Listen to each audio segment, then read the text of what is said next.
Beta, hut. Hike.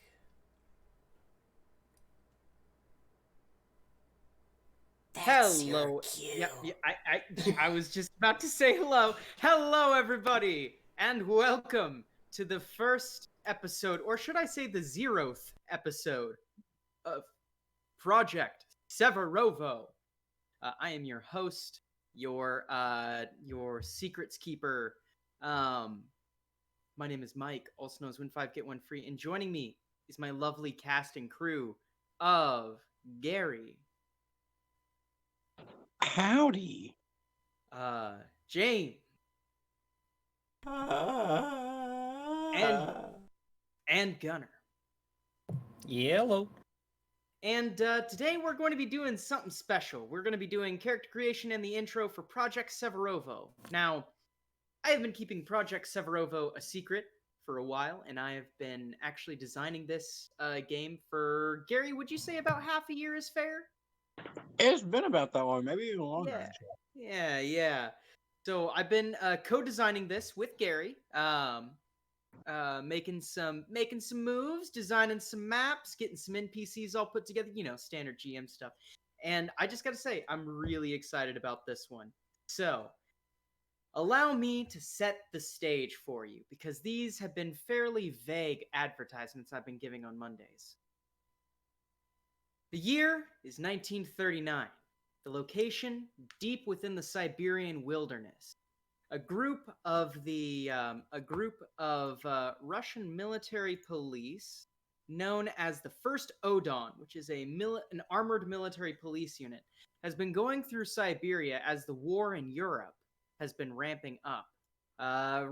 Germans have already made slight encroachments into Russian territory, and at this point, well, let's just say that the party is not very happy, and they are revving up the war machine.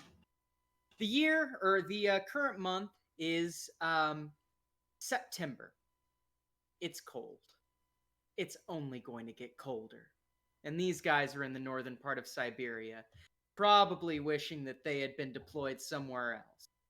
The current Odon unit out there consists of 30 squads of 5 to 10 men each. These guys happen to be in Odon 1-7. They are the 7th regiment. Well, not regiment, 7th squad of this regiment.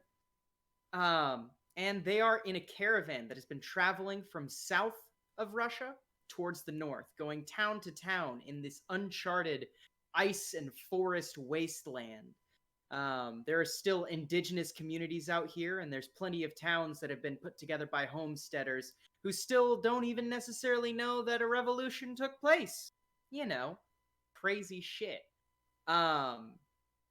So a lot of this area is not mapped because no one really, in a federal capacity, had the priorities where they could map out a giant fucking wasteland that's mainly been used for timber.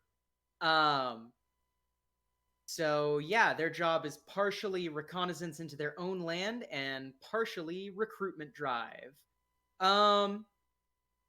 So, let's see here. First things first, we need to get working on some characters. So, I have made a NPC to go with you guys, so I could retrain myself on how to make characters. I'm basically done with him. I remember how to do everything. So, the first thing that we are going to do is we are going to roll for our stats. Now, just as a side note, we're doing character creation today, and we're doing mostly the nuts and bolts of it, especially on screen, because I know that Call of Cthulhu is a little bit intimidating when you first get into it.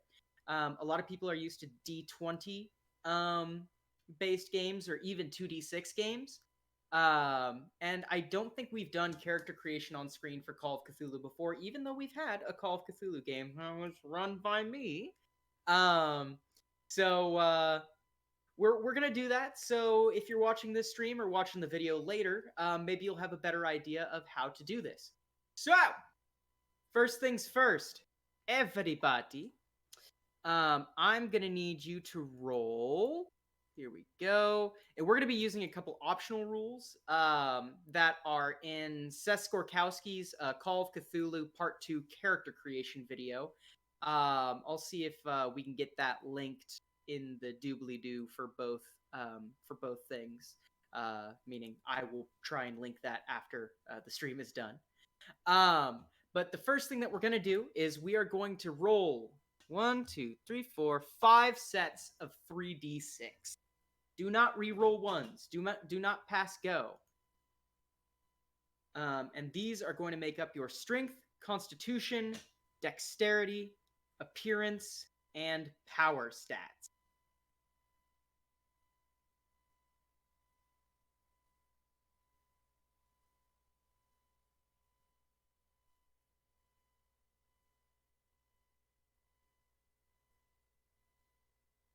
I just realized I was muted. Would you like us to roll all at the same time or one at a time?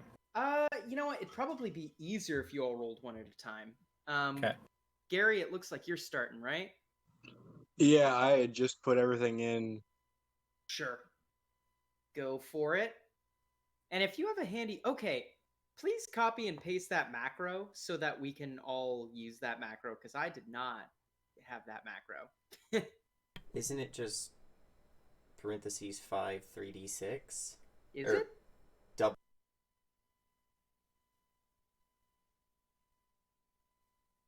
Did everyone just cut out? No, that was just... No, that was wrong. Oh, there it is. Okay. Yeah. Okay. So that'll be your macro for that one.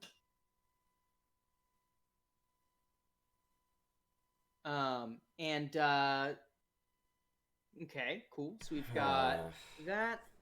Oh, don't worry. Yeah, it's not too bad. The 5's bad, but the rest of them aren't that bad. Believe me, this is only your first set. And this is what I would consider your physicality set, right? The things you're born with and that you've honed over time. Gunnar, if you want to roll that now. Excellent. So, what you guys are going to do is you are going to take each of those numbers. You are going to multiply them by 5, and you are going to insert them into strength, constitution, dexterity, appearance, and power in whatever order you wish. Yay. James is rolling already. James, you got a 14 in there. That's pretty good. I've also got a 5, an 8, and a 7. The 8s aren't that bad. That comes out to a 40, so, you know. Oh, okay, so they've got them all lined up together. Which ones are we not doing again? So you're not doing size, education, intelligence, or luck. Okay, thank you. No problem. James, you're gonna hate the final roll that we do for the stats if you don't roll well. I never roll well. Well, you will eventually. I believe in you. You got this, kid. So we don't do size, education, luck, or intelligence. Intelligence. Yeah. And I probably should explain these for the viewers. So, your strength stat is how strong you are. Pretty self-explanatory.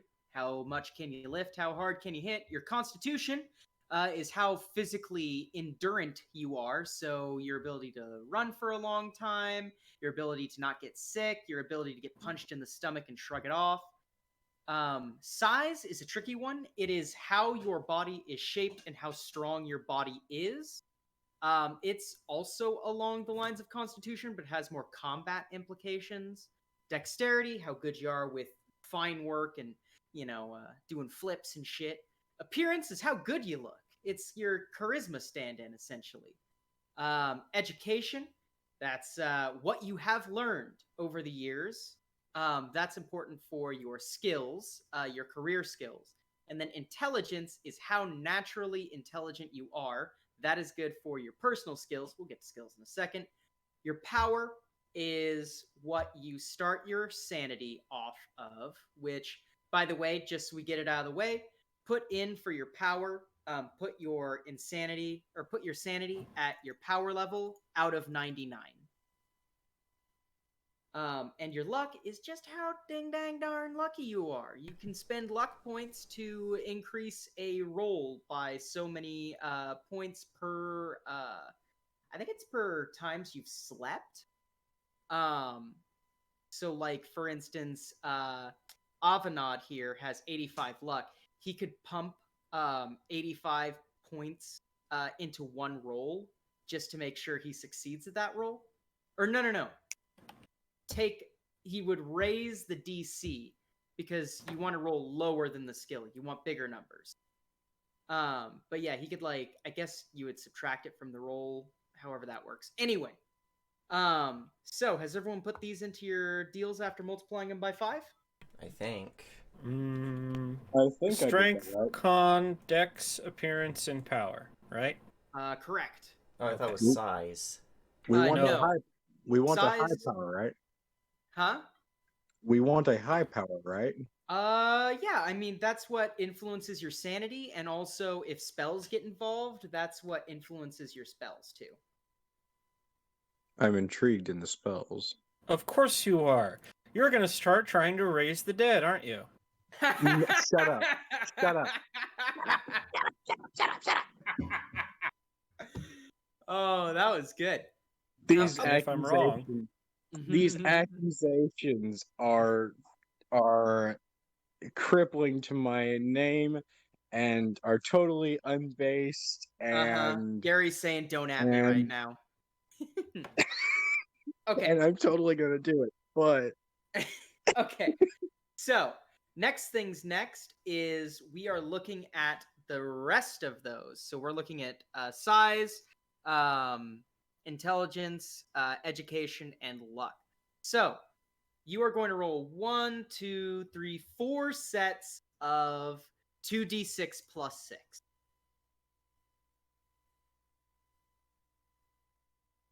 Four? Yeah, 4 of those. For size, education, intelligence, and luck. Yes. Correct. there's the Thank macro you can use. Thank you very much.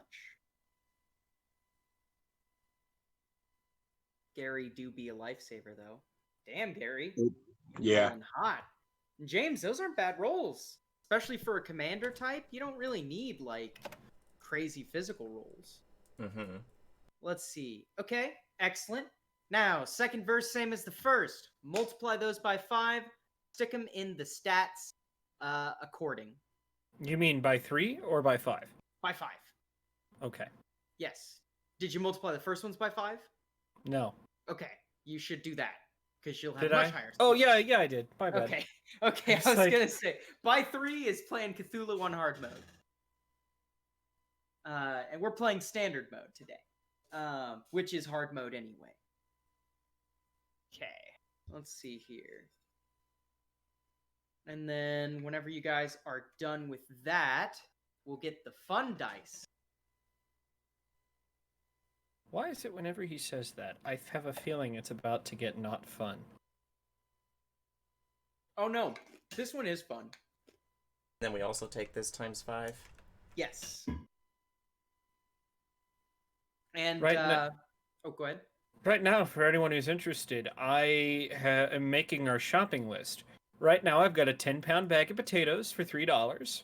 Sorry, you guys are getting the crappy russet potatoes. Hell yeah, hell yeah. It's the cheapest I could find. Hey, a potato is a potato in Russia, my friend. When you got $3 to feed, $30 to feed 5 people, you make do. Mm-hmm. And the good thing is you're in Siberia in late autumn, so you don't have to worry about refrigeration. This is true. However, let's see here. All right, guys. What's the cheapest bologna I can find? Because Russian bologna is bleh. But probably any like Great Value style brand. well, let's see here. I'm just going to the shopping section of Google. Yeah, that's a good idea. Okay, so I'm assuming everyone's got those guys plugged in, yeah? I'll take your silence as a yes, because no one is screaming no in fear. So everybody, roll yourself 1d10.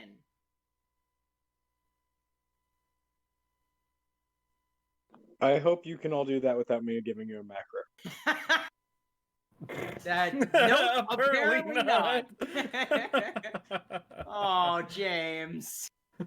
I'm sorry, buddy. Oh, You get to Whatever. add that. You get to add that many points to your stats. Don't multiply it by 5. You just get to add that many points. So say you're at like a 45 in con and you want to bump it up to 50, take 5 of those points and put them in there. Brother, I can put my con to 99. That's a great idea. You would be basically unstoppable. You rolled higher than 13? Yeah, you did roll 3, 6. Oh my god. Yeah, right? I can. Why aren't you helping me, guys? Because fuck you, that's why. I put my con to 99. Oh, doing man. it. I'm doing it. Do it. What'd I do wrong here? Hold on. I'm a god. I can never get drunk except by 200 proof. Wow, after guys, I went from 7 bodies. 50 power to 51 power. Now I'll never die. Hey, that's a +1 to your sanity. You never know when that's gonna come in handy. That's Yeah, fair. we'll just take the 4 and dump them into power. All right. I feel like a piece of paper right now, flat and featureless. 55, 65, 65, 65, 55, 65, 65, 49, 50. Ain't nothing wrong with average. Average wins combats. Does it though? Not when Um, he's got 99 con. That's fair. That's fair. That's a valid point. Let's see here. All right. So, next things next, we are going to deal with. Okay, so your HP should have been auto-calculated. Also, oh, go ahead. No, sorry, I was just like, yeah, it works. Yeah. Also, just to let you know, your friend has a 27. Has a 27 size, so he is frail and thin. I have a 60. You have a 16? No, 60. Oh, okay. I was gonna say, how do you have fucking like 99 constitution? And like that is one tough Gandhi right there. Let's see. Okay, so sanity magic points is 1/5 of your power. I don't know if it auto calculated or not. Yes. It did? Excellent. So let's see. What is the next thing we need to do? I want to say the next thing is picking a career. Yeah, I think it auto-calculates your hit points and your magic points. Nice. Let's see. Okay, next we take a look at age. So, what is your age, James? 47. Okay. Nice. Okay, so you make 2 improvement checks for education. So an improvement check, for those of you who do remember, or for those of you who don't remember, you roll the skill and you try and fail the skill. Oh, fail the skill. Well, then I did Yes. actually make 1. Yay! Either way, I Nice. made 1. Excellent. So now you roll a d10 and you put that many points into that skill or attribute. Come on, roll 20. It's not that hard. Hey, it has to quantumly random the dice, Yeah, quantumly random my left ass. right? My favorite thing is that when James wants to roll bad, he rolls an amazing roll. Yeah. Okay.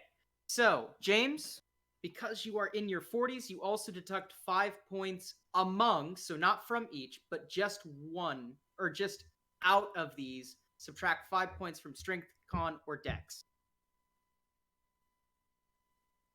Alright, can do Yep. that. I'll just bump con down to 65. Sure. I'm afraid I don't have the con to spare. And what is your appearance? Ugly. 25. It's 20 now. Rip. Man, I should have moved these around. That's You- fine. Don't You worry. should have Like I said, shaved a little more. yeah. Remember, this is a game about investigation and experience. The skills and attributes can be nice, but in the end, they are not going to be what wins you the things. Can Okay. I find anything? Sorry, you guys are all building characters over here. I'm over here bemoaning the price of flour. I love that. Gunnar, how old is your character, by the way? 39. 39? Okay. You make 1 improvement check for your education. Okay. So lower than 65? You want it above 65. You want to Oh, well. fail the roll. That's sad. Yeah. That's not. shucks. Oh well. Gary, how old's your character?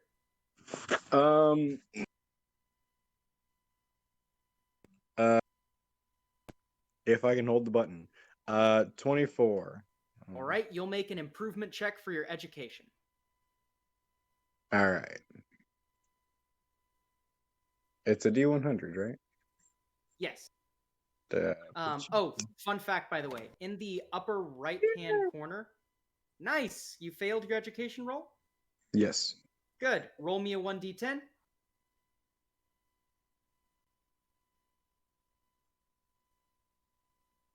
6. Add that to your education. Oh, by the way, fun fact: when making Avanad, he succeeded in beating an 85 education, and then rolled a 1 on the D10. So That poor guy. yeah, he was like, "Yeah, I picked up an extra like art credit somewhere." Like, um, okay, excellent. So that was the next thing. So we got that taken care of. We don't. By the way, oh, go ahead. By the way, 10 pounds of flour at bare minimum is going to run you about $4. That's a problem. That's not bad though. No, but I've got my 3 basic food groups here: potatoes, bologna, and flour, and that's $14 of the budget. You Brother. guys. Brother, just get like. Well, actually, you can't do that. You guys are going to have to supply your own vodka at this rate. This is unfortunate. Don't worry, you guys are also going to get ration cards, which is going to replace the US dollar because there's no convenient Call of Cthulhu goes to communism alternative of Russia. So there's no ruble scale. So I've basically just replaced dollars with ration cards. I appreciate the fact that the Call of Cthulhu goes to communism. Yeah. By the way, I appreciate I'm buying a pound of lard for $2. Damn, that's pretty good. Okay, so the next thing that we're going to do, because we don't have to do combat attributes because it auto-calculates it, thank God, is skills. So skills is going to be, you're going to need to find your career. Careers are in the Investigator's Handbook starting on page... Sorry, give me 1 second here. There was a heading that said, "What do the numbers mean?" And instantly my brain screamed, "What do the numbers mean, Mason?" Me too. Me too. So page 68 is starting for occupations. Pick an occupation that is the closest to what you are specialized in. Gary, have you figured out what you want to be specialized in? Not yet, but it looks like I'm about to. Yeah. Make sure it's reasonable for someone in military to be like dual assigned to a thing, right? Like Yeah. if you're in the military, yes, you could be a book dealer in the military, but most likely you are not a book dealer in the military. You know what I mean? I could.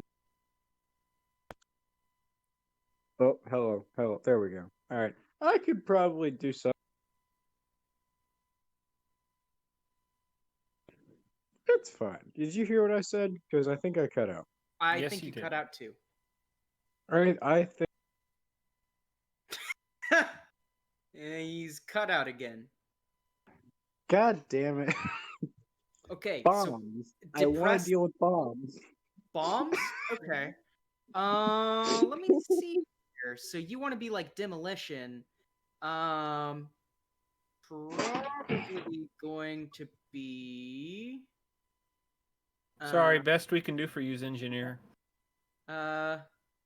maybe Might actually. engineer or like soldier might have what you're looking for if you just want to go with like, well, no, engineer would work. You already have one engineer. If you're gonna do bombs, take away the skill library use, and replace it with demolition. I like this. Yes. Let me see if there's something a little more fitting real quick.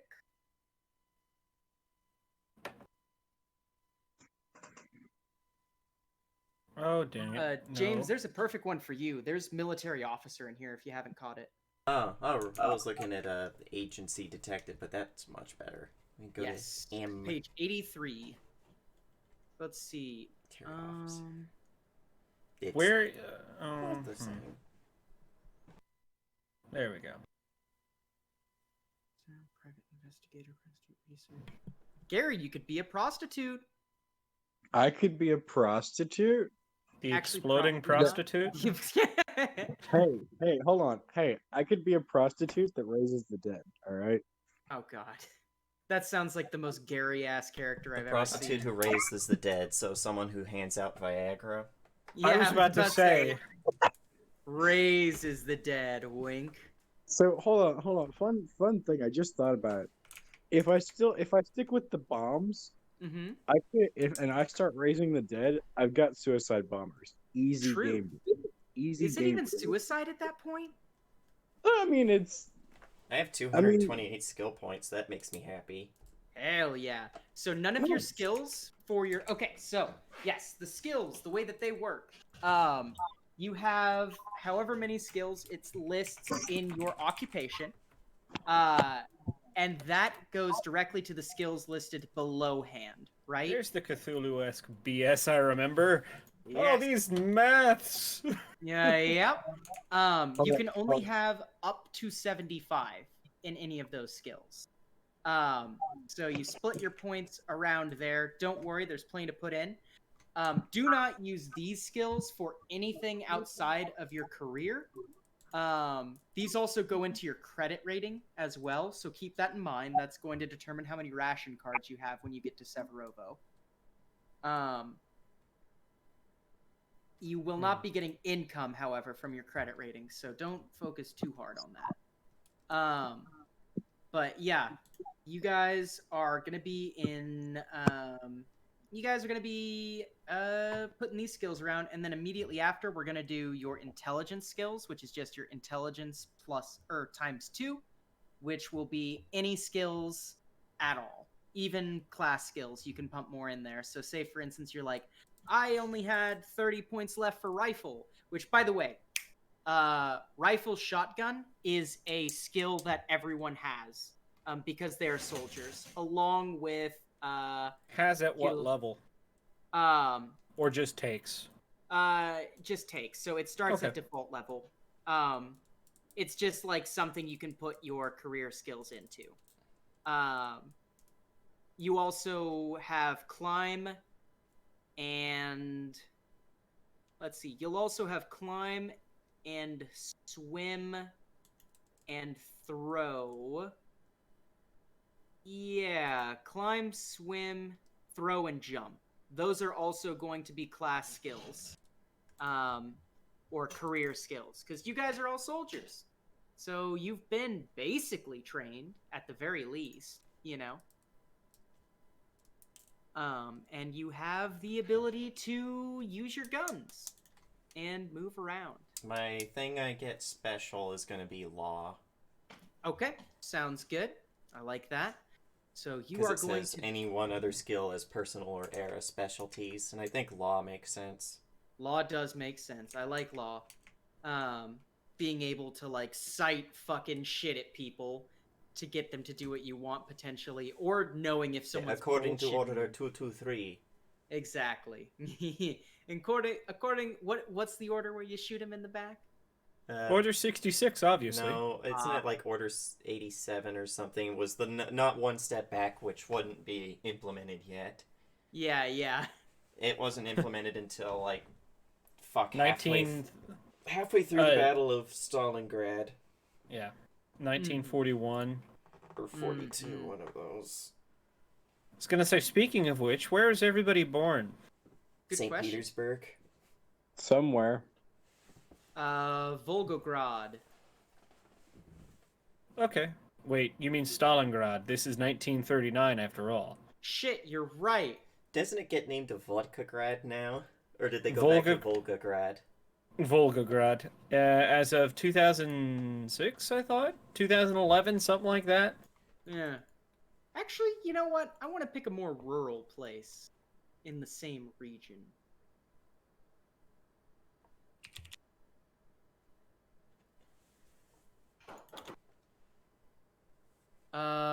Give me just 1 second. I will be right back.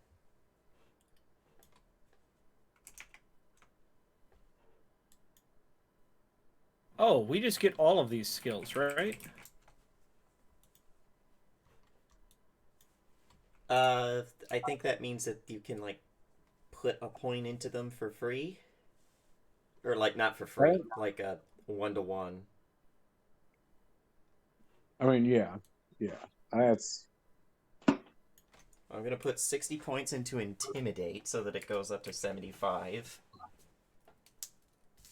Because that makes sense. I got 284 skill points. Feels good, man.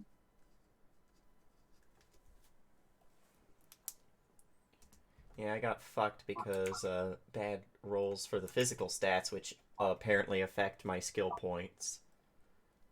I mean, hey, you gotta have good hands to be skillful in, I don't know, things, Oh, no. question mark? Maybe 180. That affects how well you can use a library. By the way, I would imagine your own language is a class skill. I hope so.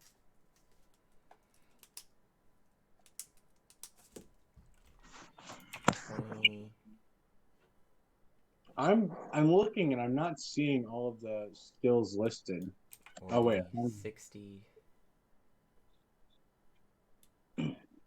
Mike mentioned demolition, but it appears as though there are no demolition. 80.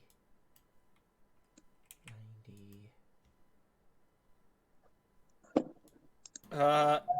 So here's the thing when it comes to Call of Cthulhu. There are so many skills that it leaves off quite a few that you have to add in manually. Mm-hmm. Yeah, so you should be able to put any skills that you don't see listed under additional skills.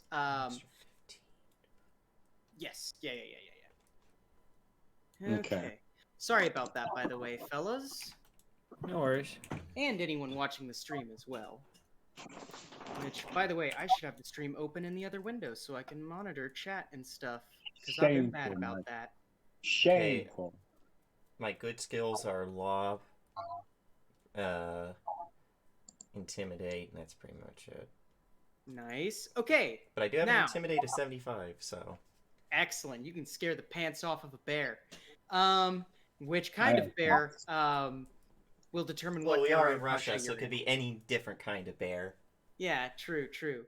Okay, so these first 260 points that I have. Yes.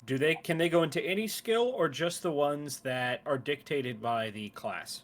Only the ones dictated by the class. You will get those other skill points in a second. The ones that can go into anything. And where do we put the credit rating? The credit rating is listed in credit rating. So you can pump as many points into credit rating as... What is that under? I can't. I'm losing track. Oh, you're good. It's on... It's like under the tab that says Art Craft Skills, and then you've got Charm, Climb, then Credit Rating. There we go. Yes. So, is there a limit to how much we can put into these again? You can only go up to 75, and for credit rating, you have to be at your credit rating cap or below. You have to be between the two numbers. If you put nothing in there, it starts at the bottom number of credit rating, and you can go up to the top number of credit rating. So for you, I believe it's like between 30 and 60, isn't it? Being an engineer? Maybe, let me check. Yeah. Credit rate, 30 and 60. Yes. So yeah, I didn't put any points into Avanad's, because he's an engineer as well. I didn't put any points into his credit rating, and he still has a 30 credit rating. So that's pretty decent. Where is credit rating? So you see art craft skills? That's fucking weird. It's 2 below art craft skills. Yeah, that's weird. Okay, mine's 30 then, because I started at 20, put 10 in it. Nice. Excellent. Secondary note, language own, you do not have to put points into. That is just your education level. Just copy your education level and put it there. And has everybody distributed those points? Not yet. I'm working on it. Yeah. Me too. Gotcha. So while they distribute points, allow me to give you guys a little bit of a breakdown of the 2 NPCs you guys will be working with. So first you have Avanad Constantine. He is he's your primary engineer. He keeps the trucks running. make sure that everything runs smoothly, and anytime that somebody needs a little bit of handiwork done around the town that you're in, if he's got a couple extra minutes, he'll go and help him out. He's a nice guy. He's kind of very skinny, but he's also pretty jocular. You know, he's very casual with everybody, very friendly. He takes authority loosely until he's pressed, at which point he definitely takes authority firmly. He's the kind of guy who, like, he'll try and be your friend as long as he can, but he knows his place too. He's 27, loves long walks on the beach, and getting drunk at midnight. No, Getting caught in the rain. Getting caught in the rain. Yeah. He loves pina coladas. No, but yeah, no, he's got a bit of a Hawaiian bent to him. He's actually been out of Russia a couple times, and one of the times he went to the Pacific, and another time he went into the Middle East. So he's a bit cultured. He's been afforded some pretty decent luxuries, it looks like, for travel. And your other companion is going to be Sergeant Yevgeny Zoya Holub. He is a 25-year-old, I believe youngest in the party. Gary, how old's your character again? 24. Okay, so he's second youngest in the group. He is also the sergeant of your little group. And he's a bit of a dick. He is a pretty well pampered loyalist. His dad is a party man. And Well, of course, we are all in party. Oh no, but he's a party man, as in he's a politician. Yeah. He's one of the movers and shakers. And his dad, you guys have heard of Comrade Holub. He's lovingly known as Uncle Holub. He's a good guy. Like, he genuinely has the party in heart. He wants to help the people, that sort of thing. His son, maybe not so much. His son is a bit of an asshole and very much a gimme kind of person, right? He's the kind of guy who, there's the soft side of recruitment of, come, help the people, you know, like, you are protecting your land. And then there's the, you're joining the army because I say so. And he's can't beat, for sure. And he definitely knows he's the sergeant and fucking owns it. And he also treats this post like a stepping stone to where he gets his next promotion, you know? So he's probably not very popular, but you might like him, you know, who knows? So how are our skills looking, boys? I think I've got the first set done. I think I'm good at making bombs. Excellent. James? Hmm? Do you have your skills done? Yes. Okay, so now we take our intelligence, we multiply it by 2. These are your personal skills. You can put these in anything. Once again, cap is 75. Go nuts, go bonkers, go 40 wild. Those.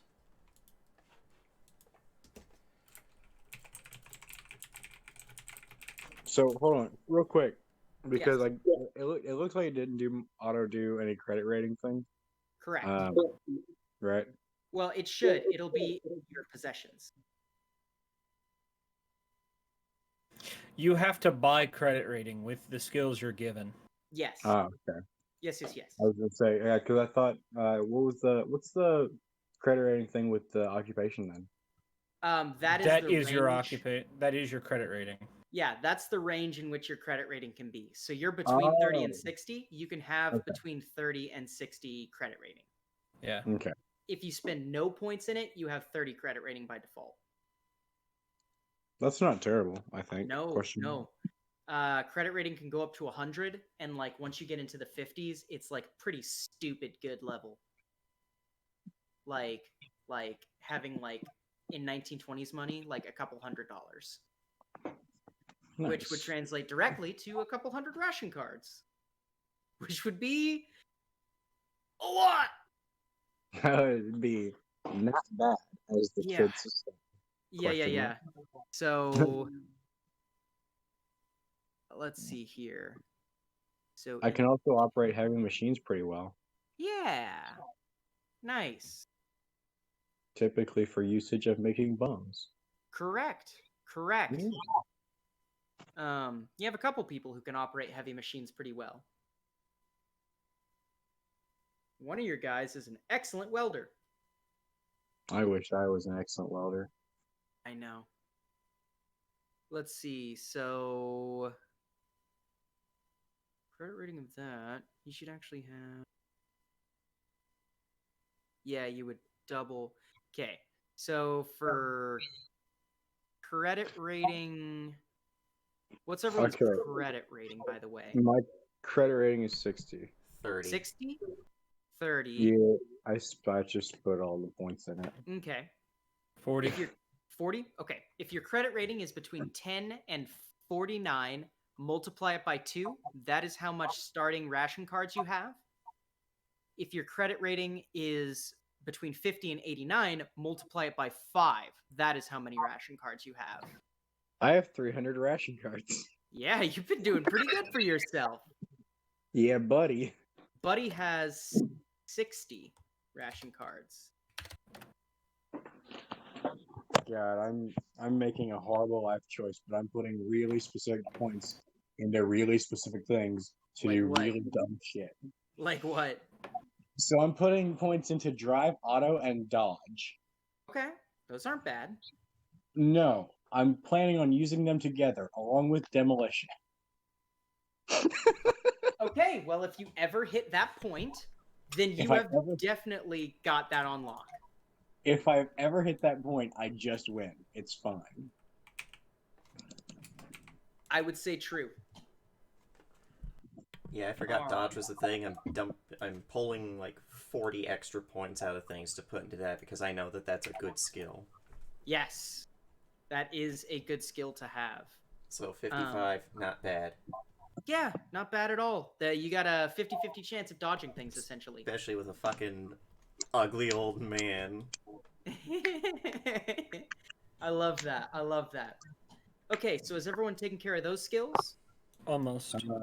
Okay, My appearance is sorry. 20. I'm a little fucking gremlin.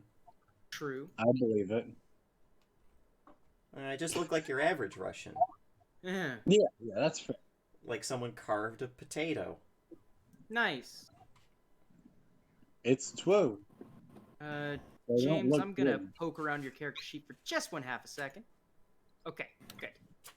And Anatoly, I'm poking around your character sheet for 1/2 a second too. Go right ahead. Excellent. Nice. Okay. Perfect. So we are all doing good.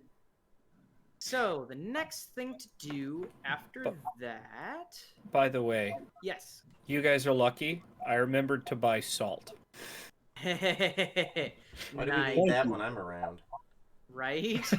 Yeah, James. Because I can't grind you up and put you into the stew. I wish you Yeah. could. I mean, you can. Because then You I can. could be You dead. actually. I was about to say yet. Yeah. Yet. Well, don't you want it fresh? Right? This is true. He's right. See. He makes a point. He does make a point. Let's see here. So I need to go back to that one thing. Okay, cool. No, he already has that. All right, and I need to look one thing up. Ah, shit. Chat's been lit and ignored. Ah, fuck. What did they do? I've been ignoring chat. Shameful. He will get plenty of salt as James starts rolling. That is true. He will. Who said it? Yeah, definitely Daniel. Yeah, that sounds about right. Bear-centric skill assessment. Engineer had high skill, smarter than the average bear. I like that. Okay, so I need to look something up.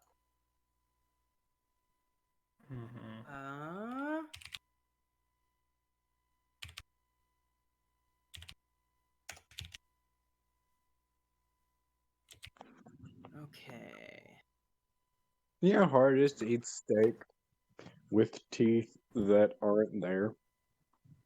Probably pretty hard. You gotta gum it. You gotta gum it like a granny. Well, no, I'm trying to eat it with fake teeth. Grandma's hungry. Guess what I found, guys? What What'd did you you find? find? Oh, hold on. Let's see if that's actually a good price or not. MSG, please tell me you found the MSG. No. Hold on. I'm gonna have to. All right. I'm cutting our supply of bologna by a pound. Okay. So, I found vodka for 50 milliliters for $1. Wow. Which, let's see here. 5 liters of vodka? Hold 50 on. milliliters. It's a small bottle. Okay, so it's Milliliters. 0.05 liter. Okay, so it's a little shooter. Yes. And that, well, let's see. I'm actually thinking, let's see here. If I can't find... no, not absolute. Give me a bottom dollar. Give me, all right. Give me a brand I've never heard of. Svedka. That sounds appropriately Russian. No, that's mango pineapple flavored. I just want vodka. I mean, hey, God. tell you what. If you're getting Well- in the mood, I'll start drinking some vodka. Yeah. It'll probably be Russians didn't invent vodka, the Poles did. Take that, Russia. true. Does Poland exist in 1939, my friend? For depends on when in 1939. September, like the time he mentioned. No, like it. When are? Oh, we're in September. When in September? That's a good question. God damn it, you guys are sharp. Wake me up when September ends? Question mark. Yeah. Is it the beginning of September? Or is it the end of September? Plus, we have to think: how long did they actually put up a resistance? It's the middle of September, so I it think could it's or could. still there. Yeah, it's. Listen, It's barely there. Schrodinger's Poland, okay? Wait, what day in September did you say? We'll say September 15th. Okay, we are 17 days away from the surrender of Poland.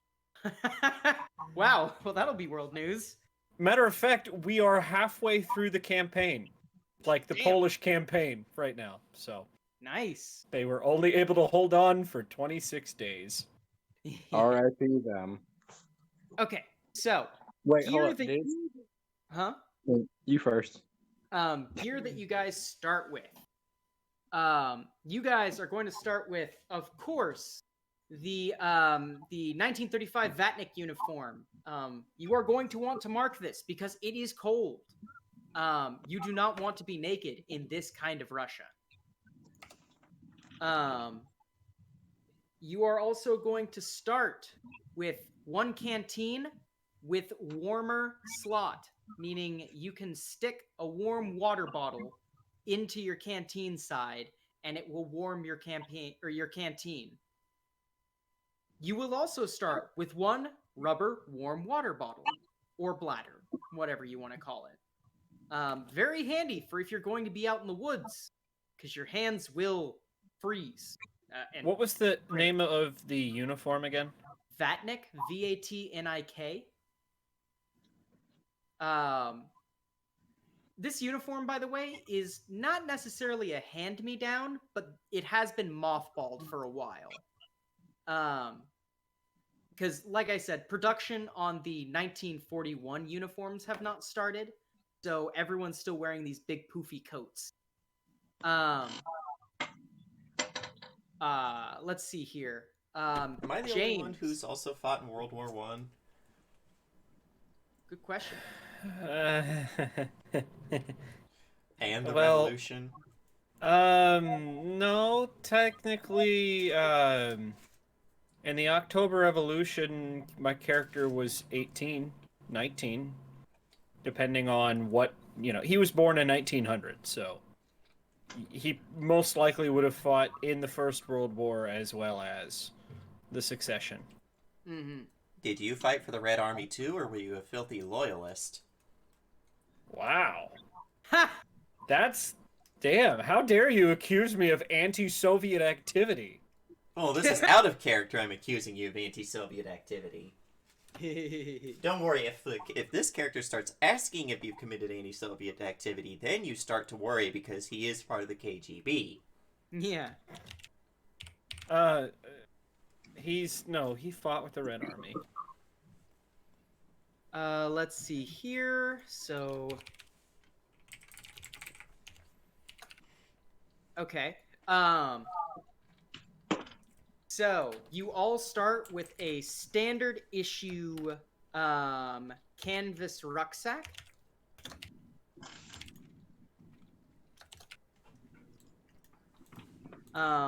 Each of you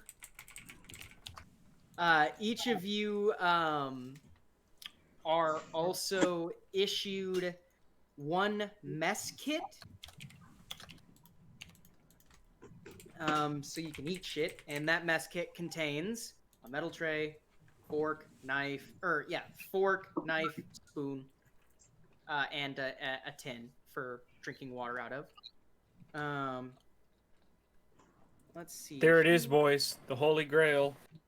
I found a $6 bottle of vodka. Hell yeah. A liter for $6. There we go. That'll last 2 nights, maybe, between 5 people. No, that'll last a night. Oh, no. That's cooking vodka. You don't drink that. I gotcha. And each of you are going to get something unique. So your boy has a standard issue repair kit. Gary, your character has a standard issue demolitions kit. A kit containing small wires, blasting caps, and shaping tools. Also, you are given an entrenching tool as well, Gary. Let's I see. am pleased. Yes, and the entrenching tool can be used as a weapon. Treat it like a club from the handbook. Let's see here. You, Olzeg, you are given a shortwave radio kit. This is terrible for sending orders, but great, or terrible for sending information, but great for receiving orders if you've got reception for it. You're in Siberia, so you might catch something somewhere. It is roughly backpack sized. Well, probably about half a backpack sized. And it does need to be hooked up to a generator every 12 hours of continuous use. But One of it's those there. crank generators we probably have. Yes, you definitely do. Probably Guys, takes I about have- an hour to fully crank it. Yes? I have great news. What's that? I was shopping on a $20 budget, and I just realized it was a $30 budget. Which means I have more money to buy things. United Nice. forever in friendship. See, the Russian and army labor. provides, Gunner. The Red Find Army out. provides. The Real quick, mighty real- republic shall ever endure. Each of you should have already put on your 1891/1930 Mosin Nagant. Yeah. Mhm. And that is the skill for that is obviously rifle shotgun. Oh, and Gunner, you have a cookery kit. So, however you want to label that. Can I just say don't that I think- really appreciate that the Russians named their shit for what year it was made as opposed to Americans who just say M. Yeah. What is You know this? M It's an stands for model, right? I thought it was military. Nope. No. Stands But it's for like- model. You can in the World War II U.S. Army, you could be holding an M2 with an M2 on your head while being taken by an M2 so that you could crew an M2. Yeah. By the way, I love that. just like, when it comes to aircraft, B stands for bomber, P stands for pursuit, F Mhm. stands for fighter. Yeah. B-17 bomber. Mm-hmm. Now, Yes, hey, a bomber 17 bomber. The that- bomber. Yeah. Real quick, Mike. It was wires, blasting caps, and what? wires, blasting caps, and shaping tools. Right. There we Yes. go. Basically, you have a madman's Play-Doh kit in there. I am happy and ready. Yes. Let's see here. I need to mark my skills that I didn't actually mark on this character sheet, which is silly of me. Yep. And yeah, that's it. Okay. So, did everybody get your combat knife as well, which is a medium knife from the book? I got myself a cleaver and a carving knife. Exactly. So a medium and a large. Nice. Yeah. Well, a large and a medium, but yeah. Is it true what I heard that they're thinking of like not handing out combat knives to soldiers anymore and going back to short swords because they realize knives are kind of ineffective because you have to basically be kissing somebody? I've not hey, heard maybe they're that. into it. I would appreciate that because I think it'd be kick-ass to see someone with a fucking M4 also pulling out a fucking short sword. Nope. Doesn't look like it. I could not find Weak anything sauce. related to that. That just means they're Internet. weaklings. Oh, wait. All right, I was looking for jerky and then realized jerky's fucking expensive. So you know what I'm looking up? True. What are you looking up? How to make it- Hardtack. Hell yeah. Hell yeah, hardtack. Hardtack. He fucking Krun ate an entire block of hardtack, which is probably like 2,000 calories. Yeah. 2,000 calories of starch. He probably didn't poop for a month. Yeah, right. Let me see here, and I think that's it. Other than backstories and stuff, am I missing anything? You guys got your My guns and father your was a weapons. drinker. Is how I let got me these scars. Jesus. Yes. Okay. So, backstories. The things that you need to know about your backstories. You need to have either a significant person, a meaningful location, or a treasured possession. I would highly recommend. Actually, you know what? I'm not even going to highly recommend because you guys aren't going to have opportunities for the other two. So give yourself a treasured possession. Nothing that's going to be too functional, like a lighter would be fine or something like that. But like your possession can't be like, oh yes, I happen to have this handgun. Like that's not like a treasured possession. But what about this 1995 Ford F-150 that my pawpaw gave to me? The Ford F-150 was still a sperm in Ford's mind at this time. Was Ford a lot? Well, yeah, he was. Um, I was about to say I'm stupid. He's an old man, brother. At this point, yeah. But yeah, so give yourself a treasured possession. This will be used to help you regain sanity during downtime. Very, very useful.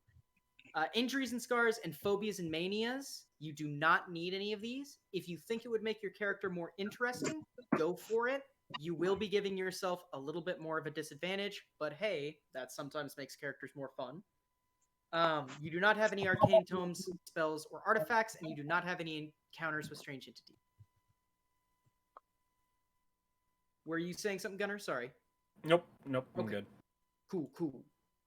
So I'm going to start writing my backstory, and as we're doing that, let's get a little personal description of everybody.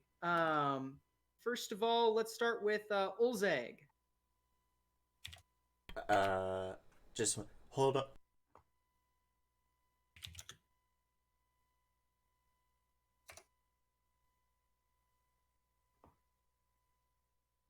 Sorry, I might have the big sick. Oh. Because that was a coughing fit. Olzeg is... He looks like he was probably once, a big man. A big, strong Russian man when he was younger. But considering the horrific life growing up as a Russian peasant during the corrupt end days of the Tsardom, and the horrific experience of fighting both on the Eastern Front of World War I and in the October Revolution, He's certainly kind of not debilitated, but where before he was probably tall and very broadly built, now his coat seems a little too big, as it were. He's got a very Sure. long, crooked nose. His face is pockmarked and scarred by a mustard gas attack that has Ah. left him not severely deformed, but you know how like when people get the pox, it Yes. leaves your face very swollen and riddled with like craters. Think like that, but more chemical. He's got very long. Well, he's got a very heavy set brow, very bushy brow and mustache. Kind of hangs over his eyes, which are already small and beady. Give him this very hung dog look on his face. Like he's always kind of got this droop to everything. Always walks around with kind of a slight slouch. But people always know to not question him for that because he does have a very deep, commanding voice, and when he gets pissed and he starts spouting off, procedure or party customs, there's a foam to the mouth and there's a sort of hellish look to his eyes that belie. That's how he deals with the stress of war. Is he's kind of turned into a rabid dog. Sure. I like that.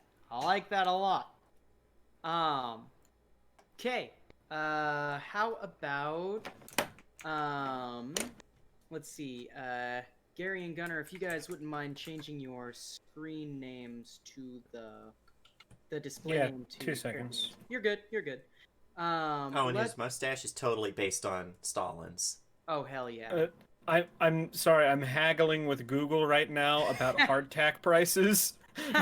I like the idea of haggling with Google. No, I demand you show me something cheaper. No, I demand you show me something cheaper. Cheaper than that. Cheaper than that even. Cheaper even than that. Scrawny and slightly dark, often relaxed Oh. and friendly. Scrawny and slightly dark, often relaxed and friendly. Oh, Scrawny and slightly I was dark, wondering- often relaxed and friendly. I was wondering why that wasn't showing up. It was because I was scrolled up. Yeah, okay, cool. So let's go to Mr. Akidod. Tell me about Akidod. About Kryukov. Yes. For a second, I forgot you were talking to me. Yes. So, I was gnawing on a little bit of steak. Sorry. Nice. But yeah. So I mean, he's a young man, you know. Sure. Yeah. I mean, 24 isn't exactly old. Right. You know. So, he's kind of beefy boy. You know, he doesn't look amazing. He's like you know how like a Russian looks really nice right before you know they're gonna start looking like fucking like terrifying. Yeah. Yeah, that's where he is right now. Sure. Sure. Right. He's about, you know, like 5'8", 6 footish. I don't. I'll figure out the exact size in a Okay. second. Yeah, but you know he's you know slightly unnerving if you don't know him immediately. Right. But I mean it's fine. It's fine. Right. You know, it's Okay. always slightly unnerving to be around someone who likes explosives. It's even more Oh, yeah. unnerving to be around someone who openly plays with them. Yeah. Yeah, just playing with some explosive Play-Doh while talking on the phone or something. It's fine. Yeah. No, that's definitely exactly who you want to hang around with all the Yeah. time. Yeah, I mean, hey, if nothing else, he makes for great stories. True. True. Let's. Yeah. All right. Excellent. And Anatoly. Let's get a character description. Anatoly's, in some ways, kind of your just average nondescript, almost 40-year-old for the era. He's 5'5", which is the average height for people back then. I'm going to make fun of anyone who's over 6 feet tall and point them out as a freak if we get there, because that's not natural for this time period, ladies and gentlemen. Mm-hmm. 5'5", 130. He's a very slim build. He's got this weathered, well, kind of a weathered complexion hidden by salt and pepper colored hair with a thick goatee. And these brown eyes that really do kind of sparkle when he talks. In a lot of ways, he's not your average Russian, especially for this time period. He seems to always have a joke, always seems to be cheerful, and is, quick to... he respects authority when it's necessary, but he's very quick to make jokes and cheerful insults whenever the opportunity arises. Other than, looking old for his age, even though he's 39, being a member of the Red Army in, 1914 through wasn't the Red Army at the time, but part of the Imperial forces from 1914 to 1918, and then serving under the Red Army banner from 1918 to current. That's a lot of shit to go through. The reason, he's yes, probably his cheerful complexion and his inability to seemingly handle responsibility higher than his perceived pay grade is probably the reason why he's like a cook at almost age 40. But he's more than happy to make friends and acquaintances with anybody who's willing to spend the time with him. Yeah. Because what are you going to do? Kill the cook? Bad idea. Who is going to chop up moose and then turn it into moose soup for you? That's right. Okay. Excellent. And with that, I think we have finished all of the characters. And I think we're ready to get on to the intro of the game, if everyone else is. I just realized something. What's that? I didn't see a cook skill here. Uh-huh. What would you be having me use in lieu of that? You could put it under... Gun. Yeah, under gun. Why cook when you have cooking? Put it under art craft skills. Okay. And once you guys are done with all of that, you're going to go up to the upper right-hand corner of your character sheet where it says Edit Mode. And you are going to click it to the gray X. And that will have sealed your fate. Don't worry, you can always unclick it and change things, but, this is how you roll and stuff. Oh, wait. Why did I give him first aid? He doesn't have first aid. He has rifle, shotgun, and machine gun.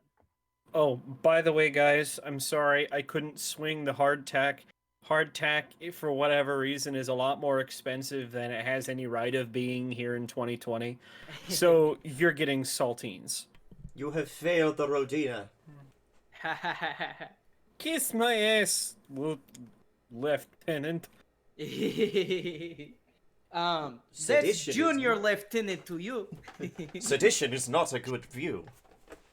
Okay. Hey, you're going to cook dinner tonight, or you want me to? Sorry. I will cook you into dinner. I hope it tastes good.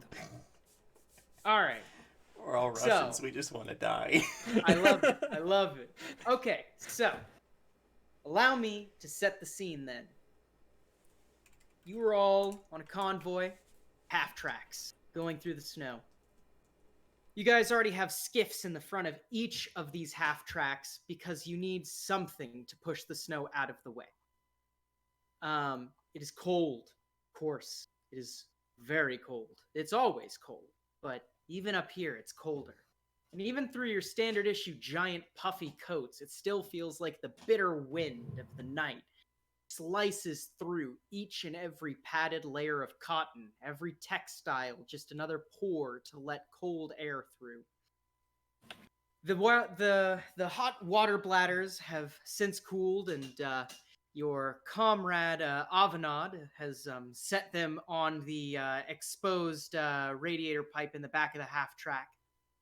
And you're sort of killing time. You hear one of the trucks ahead. Someone has like a balalaika that you don't know where they picked it up, but they're plucking on some aimless tune. The caravan currently is stopped. One of the trucks in the front needs maintenance. The air stinks of grease and oil at the moment because they've busted open this truck that the engine's running at near 200 degrees. And of course, that's going to blow all sorts of foul-smelling burnt oil all around. Your commanding officer, the lieutenant, or lieutenant as it were, sits there quietly reading some sort of documentation out of a manila envelope. What are you guys doing?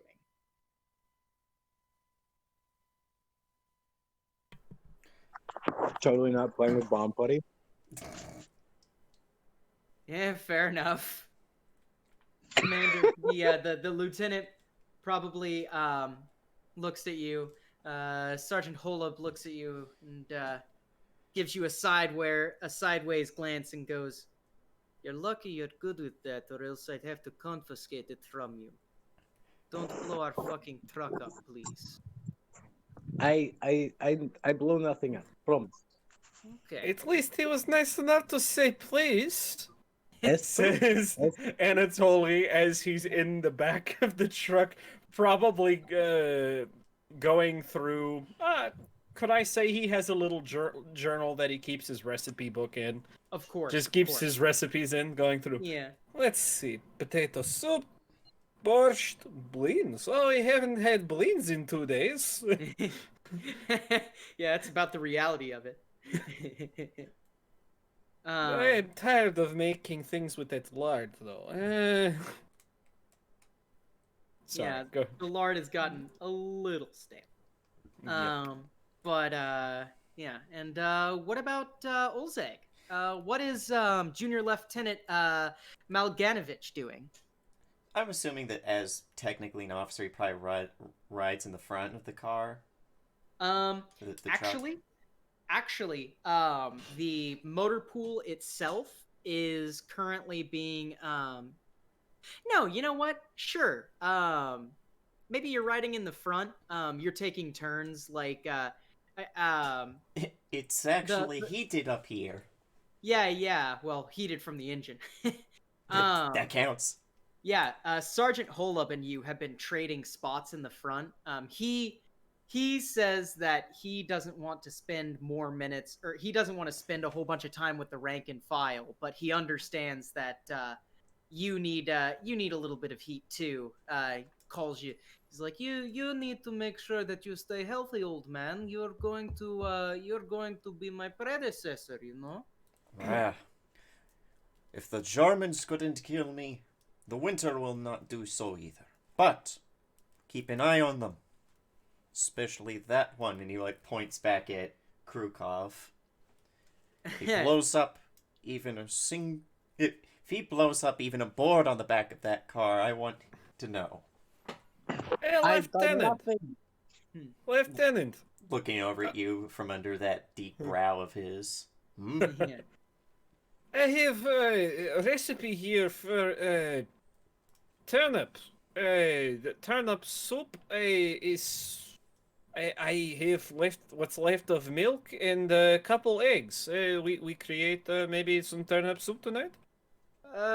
I think that we are going to have to keep moving through the. I think we are going to have to keep moving as soon as this truck moves on. Can you Damn. do? Can you do it with? Can you use the engine as a heater for our next stop? It is not bad idea. Keep truck running so it doesn't freeze. Make sure it is not Sec- like time. Make sure it is not like time you tried to cook egg on radiator. Is mistake. I don't understand. How I know Avenant- rust going to stick to bottom of egg?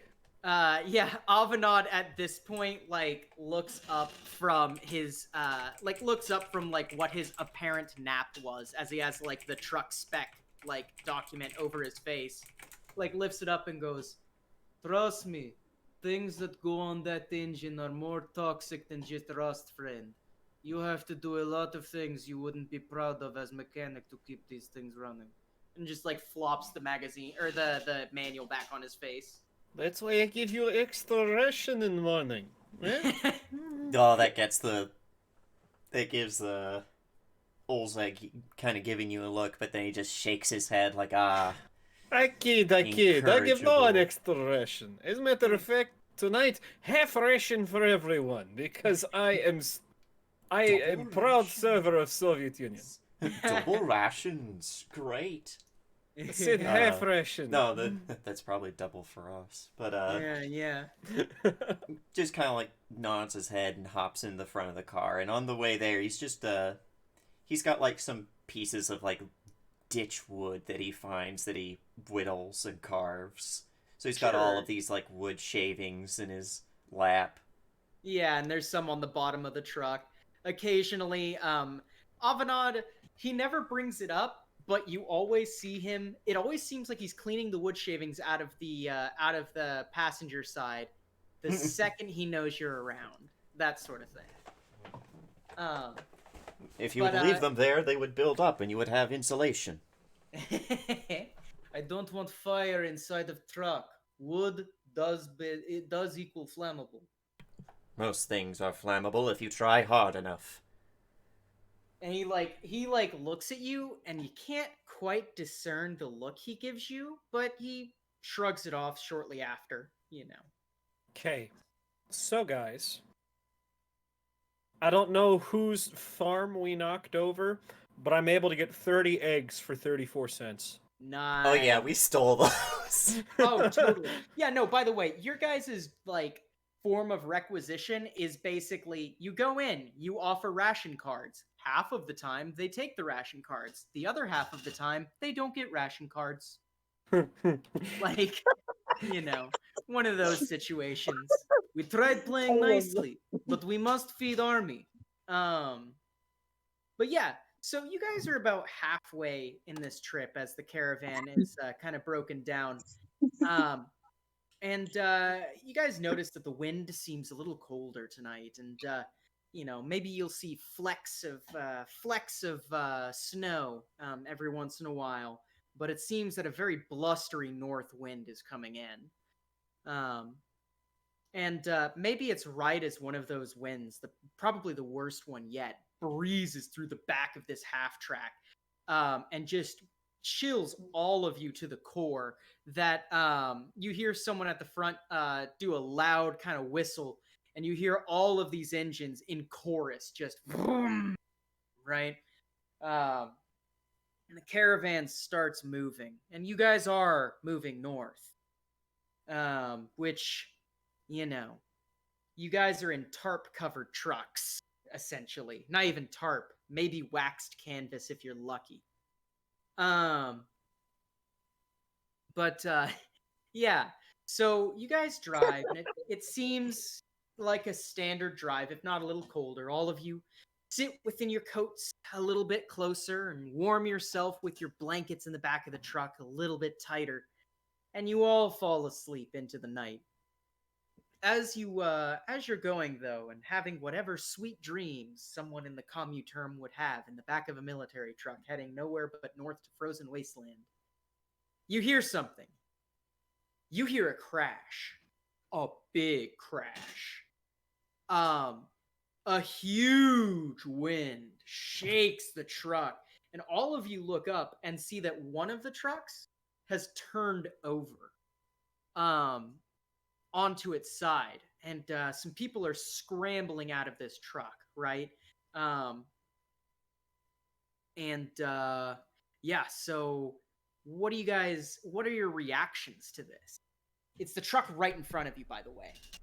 The shit. Yeah, Olzeg is like fucking tuck and rolling out of the car, getting his probably actually his pistol out and like yelling back at everyone, out of the car, out of the car, this is what you are paid for, now stop looking like a sack of potatoes and be worth something. Yeah. Don't hit your head on the way out of the cabin, Krikov. Yeah. Giant freak. He says as he's... It's not my fault. Good genetics. Yeah. Bad genetics. How do you even fit in the back of this fucking truck? Most Yeah, of these things are designed for people no taller than 5'7". Very carefully. Yeah. As you guys are piling out of the truck, you hear like the driver, or you hear all of the guys getting out of the truck, and they're confused and like, "What the fuck was that?" sort of thing. And they're kind of scrambling around, scratching their head. And then you see the driver's side door, which is flipped upwards, pop open, and the driver is just screaming and completely incomprehensible. He's got like some sort of injury. There's blood coming from somewhere. Not a lot yet. But it looks like his arm is bent the wrong way, and he's trying to clamber out. And kind of as he's clambering out, and as you all are about to maybe do something to help him, another giant wind comes through, and the top half of him is just gone. Just sheared off. You don't know where his torso is. Oh. Hey, probably running over. Immediately. R.I.P. driver. Yeah, immediately. Holub like runs to the back of the truck, slaps the body so he makes some noise. Says, "Back in the truck! Enemy attack! Enemy attack!" And like leans over to the driver's like, "Get ready to move! Get ready to move!" sort of thing. And that's when you start hearing the wind whip again. And you see a truck, 3 trucks behind you, not just flip, fly.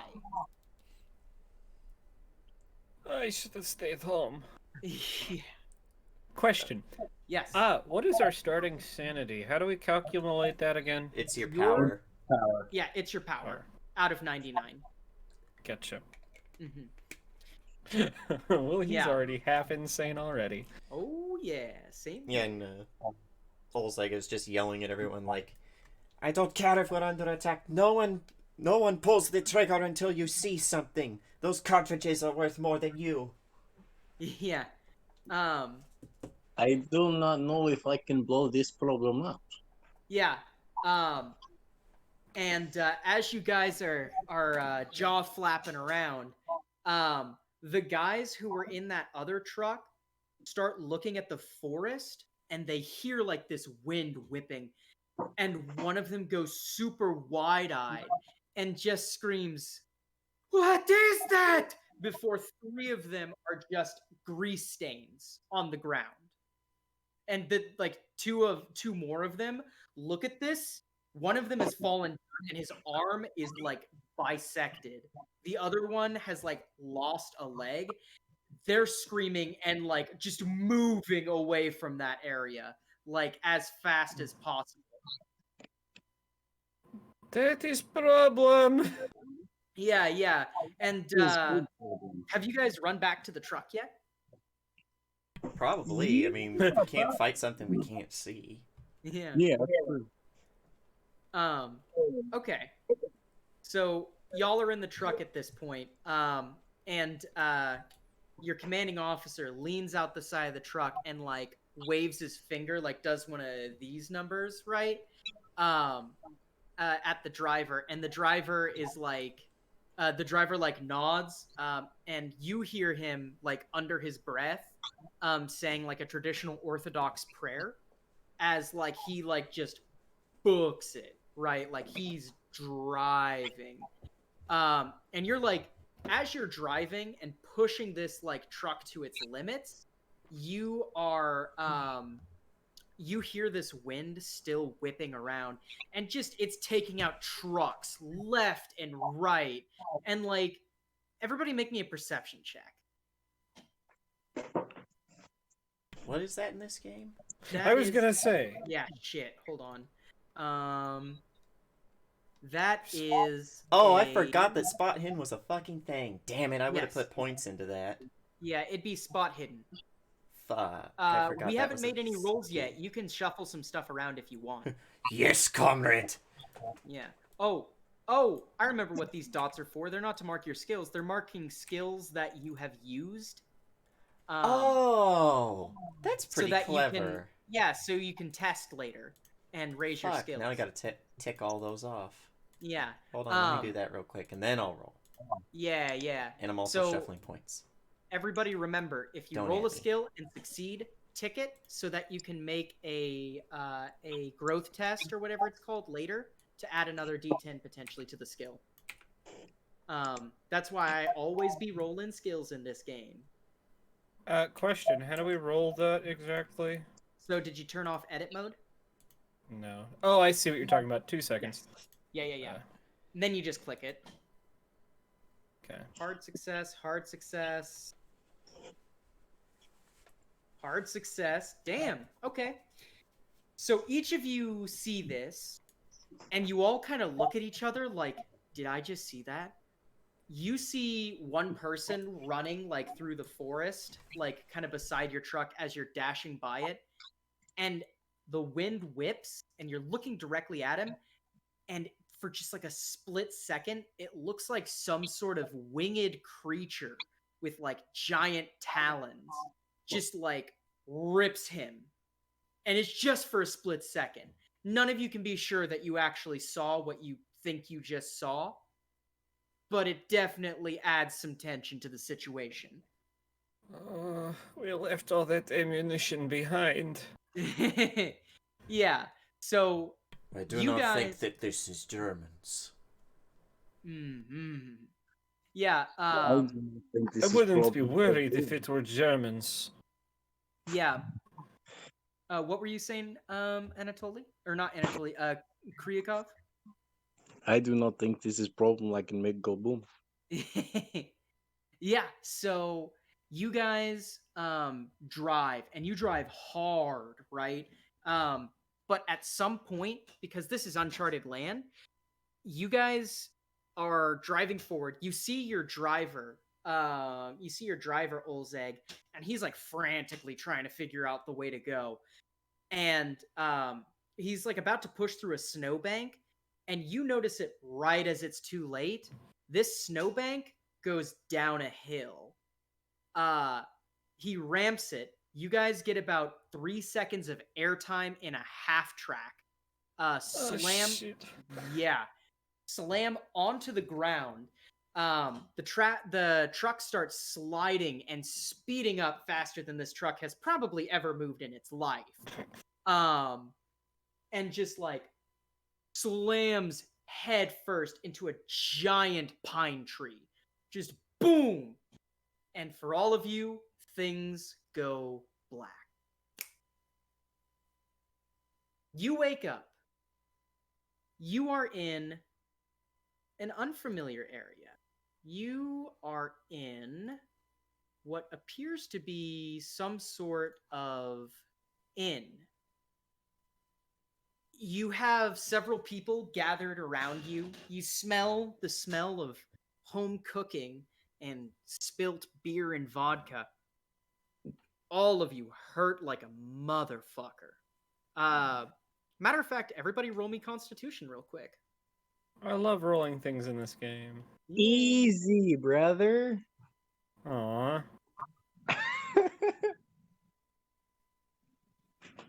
All right, let's see. Actually, how did we calculate luck again? Because are we supposed to roll that? Yeah, that's just the 2d6 plus. Oh, I didn't put one of those in. Hold up. I'm so Go for it. so 2d6. stupid. Ah, you're good. 2d6 plus Yeah. 6. Or, yeah, plus 6. Because And then hopefully I multiply can by- have enough to pass that. I just rolled luck. Does that help? No. No, that Okay, wouldn't help. I don't know what that's for, but 9, okay. 45. No, wait, no. What the fuck? What? No, I did put it in. It's yeah, 50. Yeah. What the fuck? When I Right. take it off edit mode, it goes away? Question mark? What?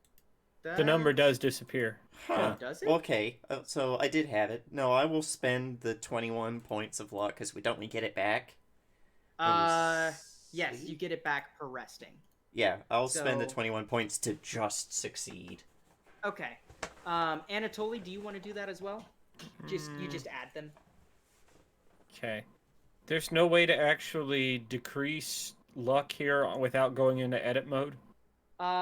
No, there is not. And that's strange. I don't know why it doesn't have. Let's Hey, why- add luck to the backstory area. Just put it in arcane tomes and artifacts or anywhere you've got space. Significant people, Okay. meaningful locations, whatever you want. Just to keep track of it. I was gonna say because I can't see it when I leave edit mode, which is kind of odd. I think. Yeah, that is kind of odd. I'm not sure why it does that. Um, Let's see here. I would need to spend 12. Yeah, we'll go ahead and spend the 12. okay. Yeah, so everyone succeeds. And as you're waking up, the first thing that you hear is a very familiar sound.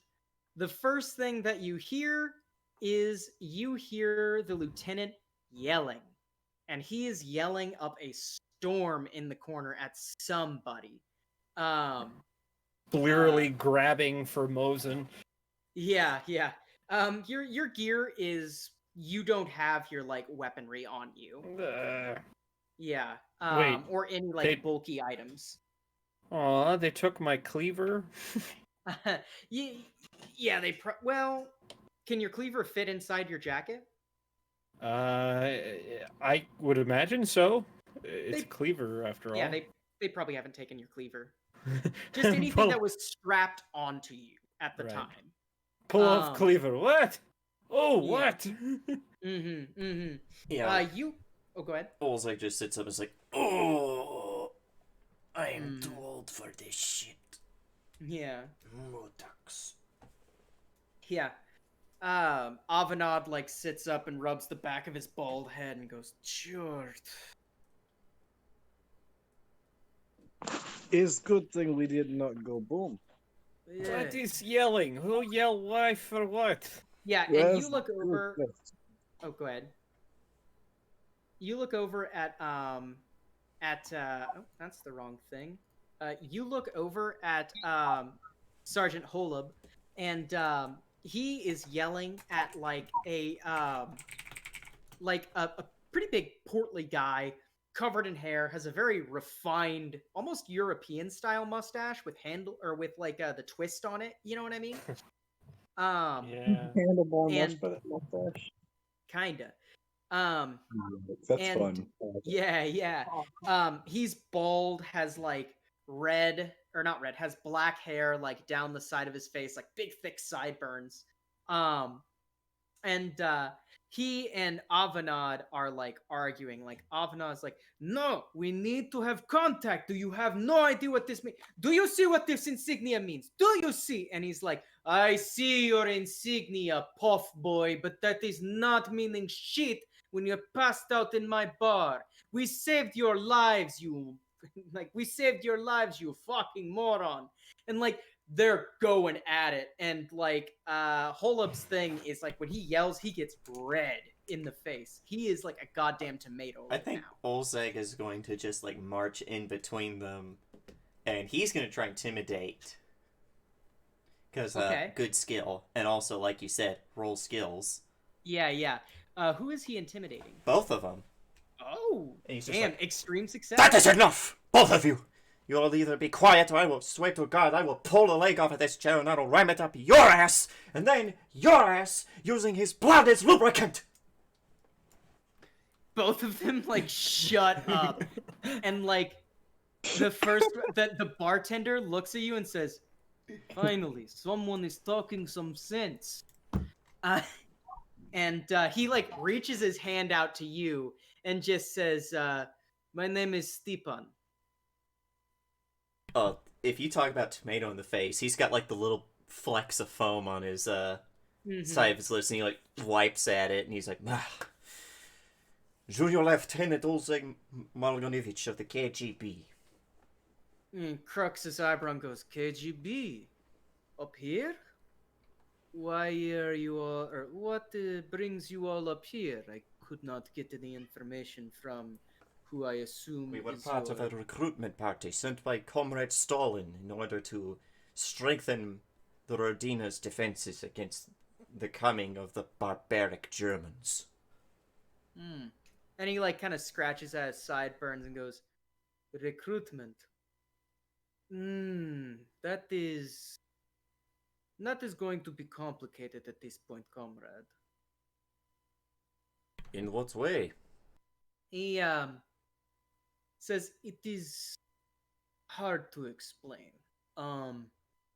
Please, before we go any further, set your pack things over there. And like he points towards like a corner kind of farther away from this fire. And he's like, please grab your things at your leisure. I do not want you to think we have been absconding with state equipment. Kind of shoots a wry smile at that. If I find one cracked egg, I will. Says, "Do not worry, your eggs are fine. Your produce could use a little bit of a bump, but far be it from me to judge." Potatoes, turnips, bruising is good for the constitution. They were probably like that then before the crash, if we're honest.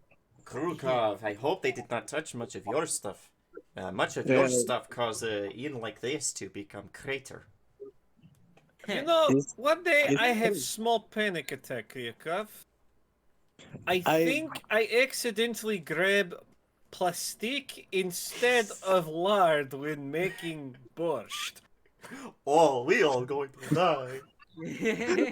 Fortunately, was lard. Yeah, I like the idea. Yeah, I like the idea that you like take a little cube of it and put it in the pan, and then you hear it sizzle just a little funny, and then you just like we get a shot of the pan behind you, and then you come unblurred, like come into focus in the foreground, just with like a look of fear on your face. Just one of those. You wanted to make borscht, but you made Semtex. Can you see my video camera? Like, yeah. Wow. Actually, Video camera. I'm done. You guys see I'm done. mine? No. I could for a minute until you asked me if I could see it. Huh. Now I There can we go. see you. Perfect. Yeah. But you just get this. Yeah. Exactly. Yeah. So you guys are kind of shooting the shit. Avanad kind of gets up and grabs his rucksack full of all of his gear and looks for a second panically until he sees his toolbox and hugs it and goes, "Oh, thank God, I am still useful." Like, On bright side, all in one piece, or as many pieces as we got here in. So What kind of accent is that, bud? I don't know. I'm trying. I'm not good at Russian accents. All right, I'm trying. I'm like, you have been convicted of anti-Soviet activity and shall be shot. You have been banned from the Mickey Mouse Clubhouse for inappropriate behavior. Has the same energy to it as you have been convicted of anti-Soviet crimes. Oh God, so good. Okay. So Nice. yeah, let's see here. Always next- useful. Matter of fact, someone has to fix half track. Speaking of, what happened to old Bessie? The bartender looks up at you and says, "Heftrek, you come in truck?" Yes. As a matter of fact, we I have lump on head from where smack face on maybe Mosin when we land from a jump off drift. Hmm. We did not find you a truck. We found you on edge of town just before Ring of Fog. Hmm.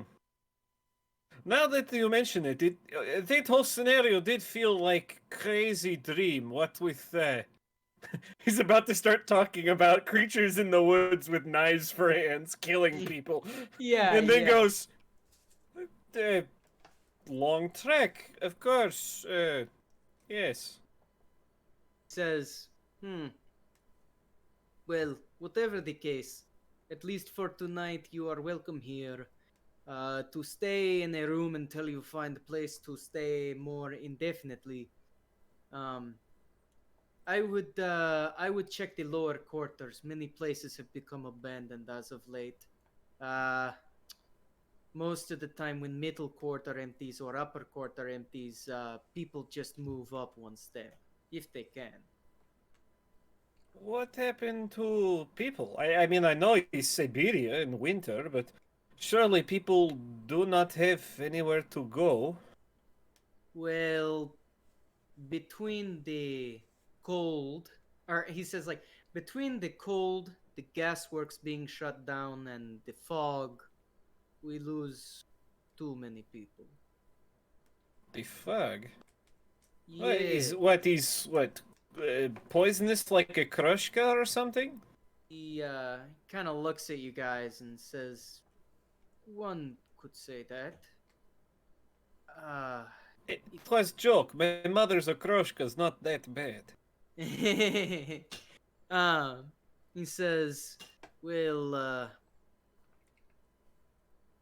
maybe I should just show you. Are you gentlemen up for a walk?" Nah. Hmm. And he looks at your commanding officer, who at this point is still like quiet and just kind of like looks like they're simmering.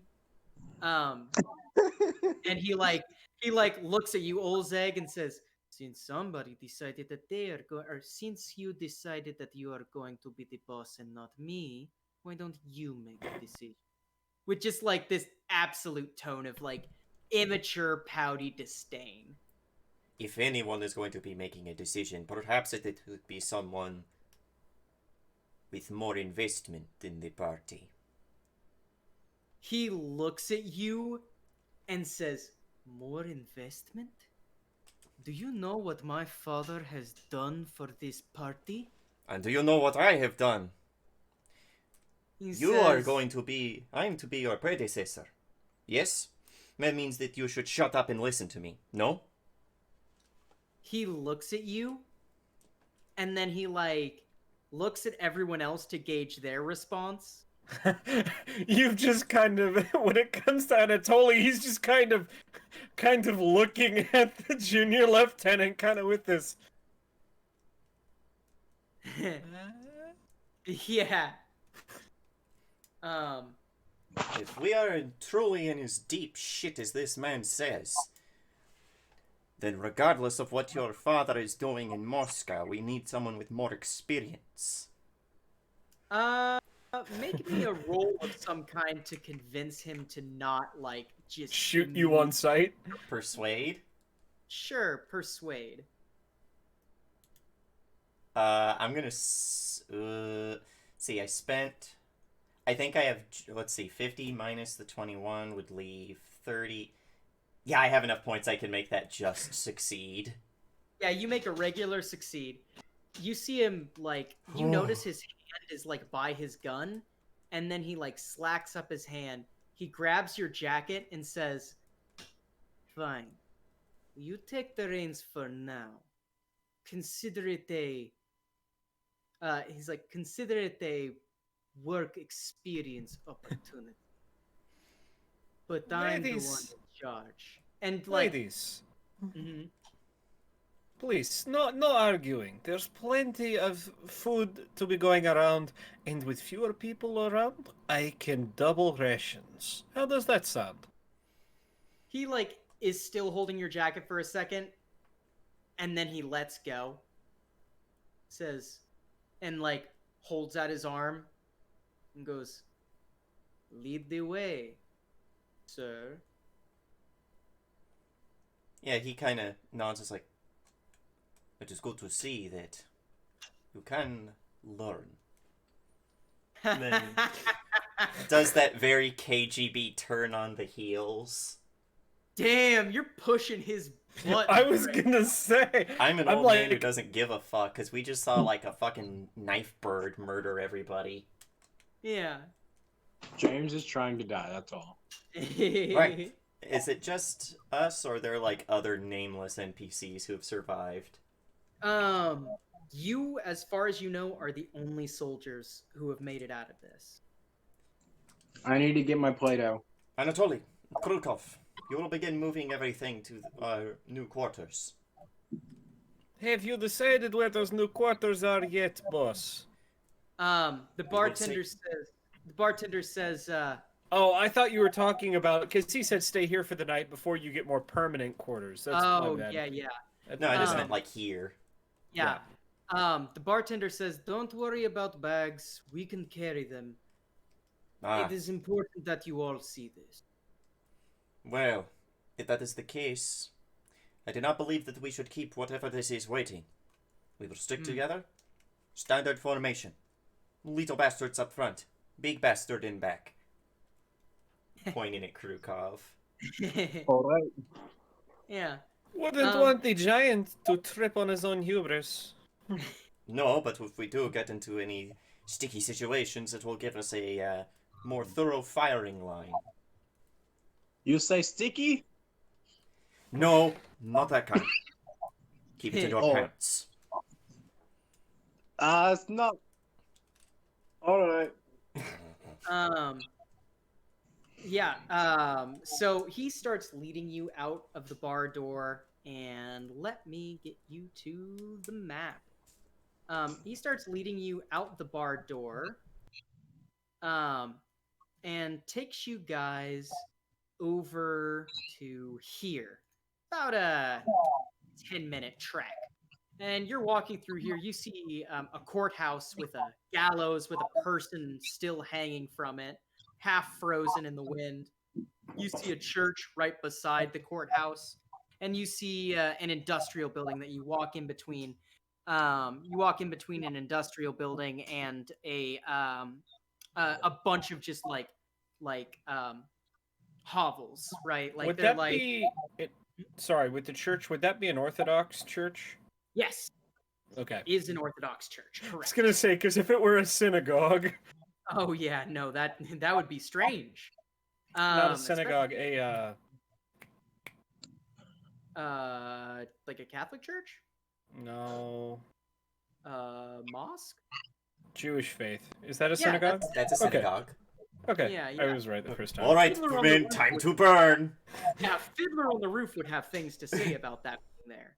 I mean, like the government already. I mean, like you know this, all of you know Yeah. this. The government already is not keen on religion and has outlawed the practicing of religion. Yeah. Like not like hard outlawed, but like definitely the ability to strong arm any church by saying it's illegal. You know. And it takes you to about here, and you see a couple farmlands that seem to be just sallow and like completely ruined, right? And off in the distance, you see this ring of just thick fog that almost seems to be like a solid wall of it that just stays in place, nearly infinitely tall. Where exactly? Just all around the city, or? Yeah, let me draw like a line of it. Ooh. Whoop. So we can see the marsh just outside. Yes. Like how thick does it cut back our visibility from beyond Near it? impenetrable. Yeah. Not normal. Nowhere near normal. I The should have bartender- brought a new shanka. Yeah. The bartender looks at you guys, and Stephen looks at you guys and says, "This is the fog. it is strange. About a year, maybe a year and a half ago, the fog moved in around the town. We think that it is the work of a Vedna. And Well, does anybody have um, does anybody have some sort of hold on, like culture or like knowledge about um Uh, like occult? occult stuff? I mean, a cult is an option Yeah. that I Where? can. Oh, I have like 5 in it. Yeah, we have like 5 or 10 in Yeah. natural world. It wouldn't be natural world, it'd be supernatural. So you guys can make me a roll. Let's go. Hi. Yeah. Oh, let's Everyone go. fails. Well, is there anything Nope. else we could use? Let me look real quick. Sure. Operate heavy machine. You know, Uh, I was not. Hold on. Can I turn that into a success with my luck? Uh, Could, yeah, if you want to spend 15? Yeah. 15. 15. Yeah. Yes. All right. Okay. So you know what a Vedna is. A Vedna is like a fairy tale story. It's like a specific type of witch, not your Baba Yaga witch. It's like more primal than that. It's like some sort of wild woman that lives out in the forest. HVETNA. No. Let me copy paste it. Give me one moment. Sorry. It's a Vedma, VED apostrophe MA. Huh. Okay. Yeah. And yeah, this is like the typical like someone's soul gets, well, you wouldn't know enough about it. You would just know it's like a wild woman witch kind of thing. Those fairy tales? Though, you know, you should stop listening to grandma's stories after small child era. Listen, I know it sounds strange, but there is a woman who lived on the edge of the woods, and we think that someone did something to her. And as soon as we thought that happened, the fog came up. And, well, no one has been able to leave. The fog, you don't come back from it. And on the rare chance that you do, you come back different. And at this point, your good friend, Holub, just starts like laughing. He's just like witches, fog, difference. I see what this is, fat man. I see exactly what this is. You're trying to divert us from taking men from your area. You even hid our truck or moved it. How convenient is it that we wake up in your bar on the edge of town when we were in some sort of enemy attack? I think that these people could even be seditionists, don't you, Junior Lieutenant? He's studying the fog wall. Mm-hmm. Whether or not they are seditionists, it is undeniable that this is beyond the ordinary. I say that we suspend our judgment for now until we have recovered our material.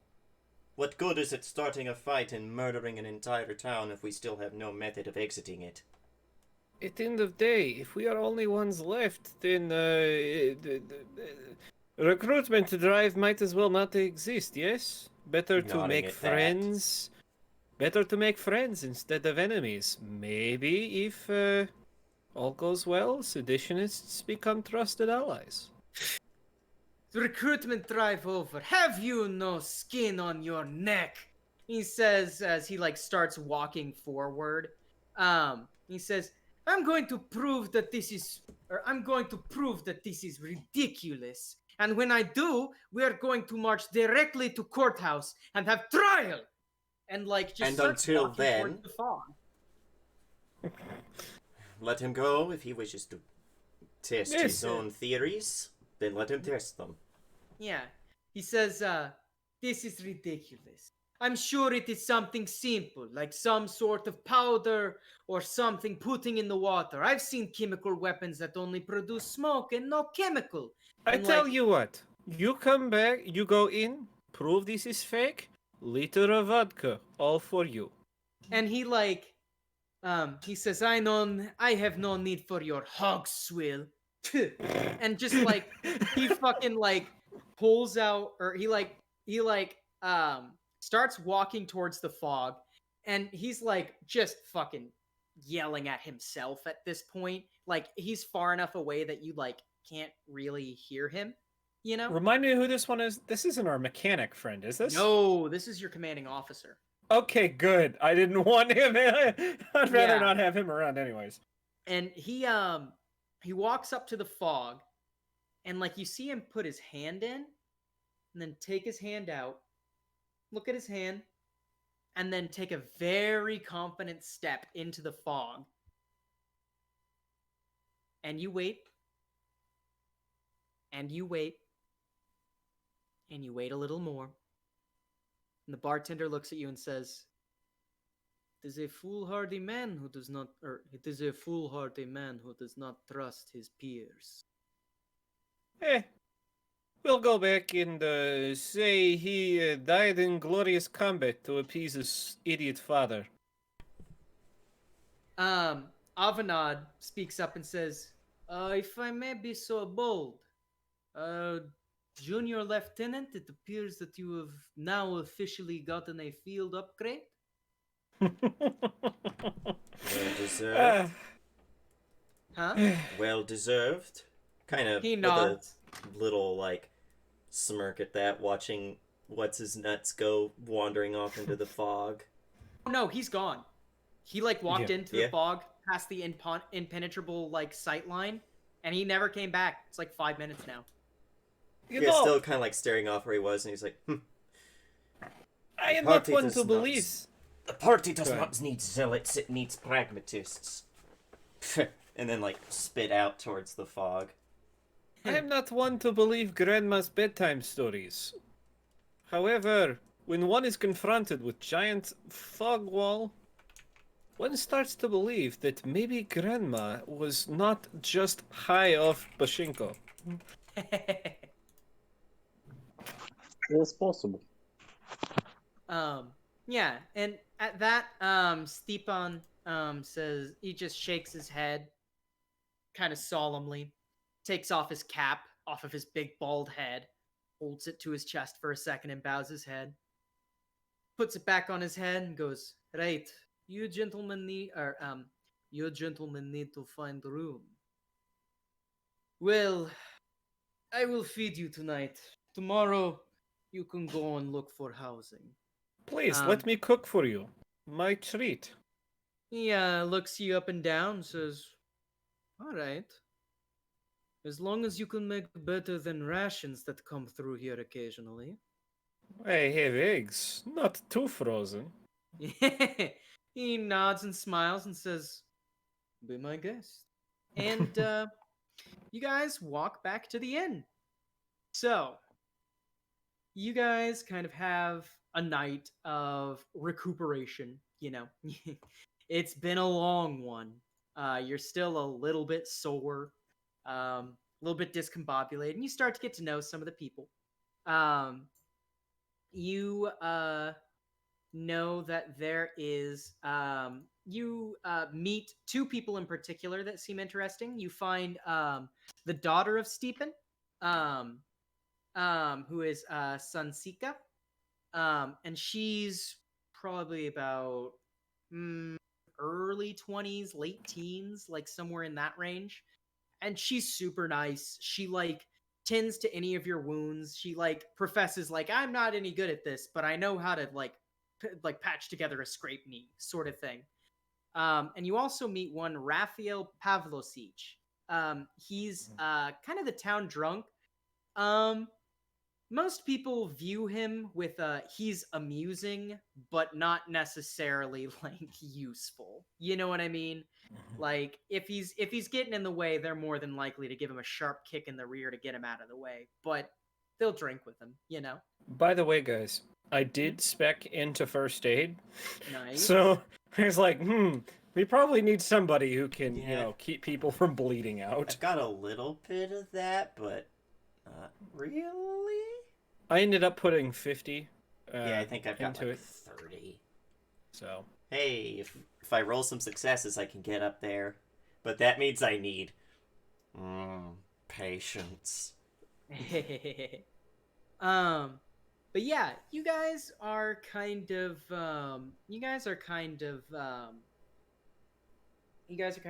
sitting around, and what's everyone doing to like unwind? Drinks are on the house tonight. Food is being made by your cook. Oh Yeah. yes. You make some nice. What do you make? Let's see here. Oh, simple. Potato soup with bologna. Yeah.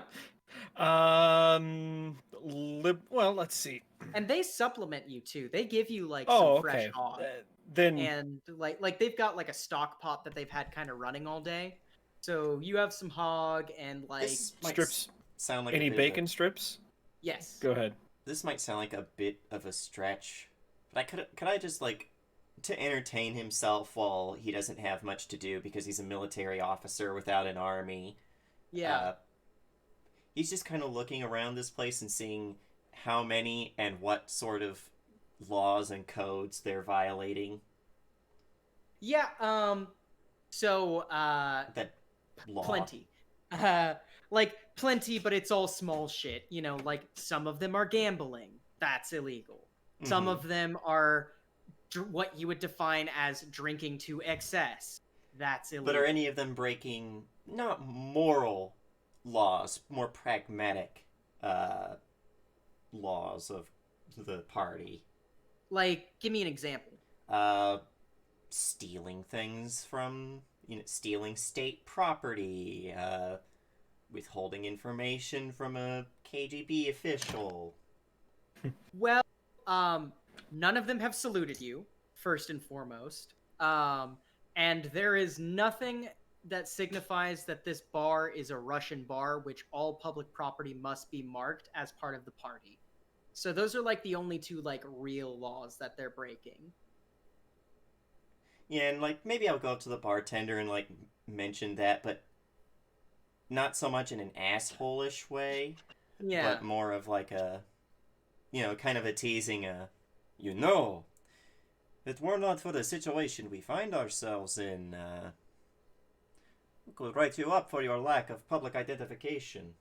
Do you not have pride in your country?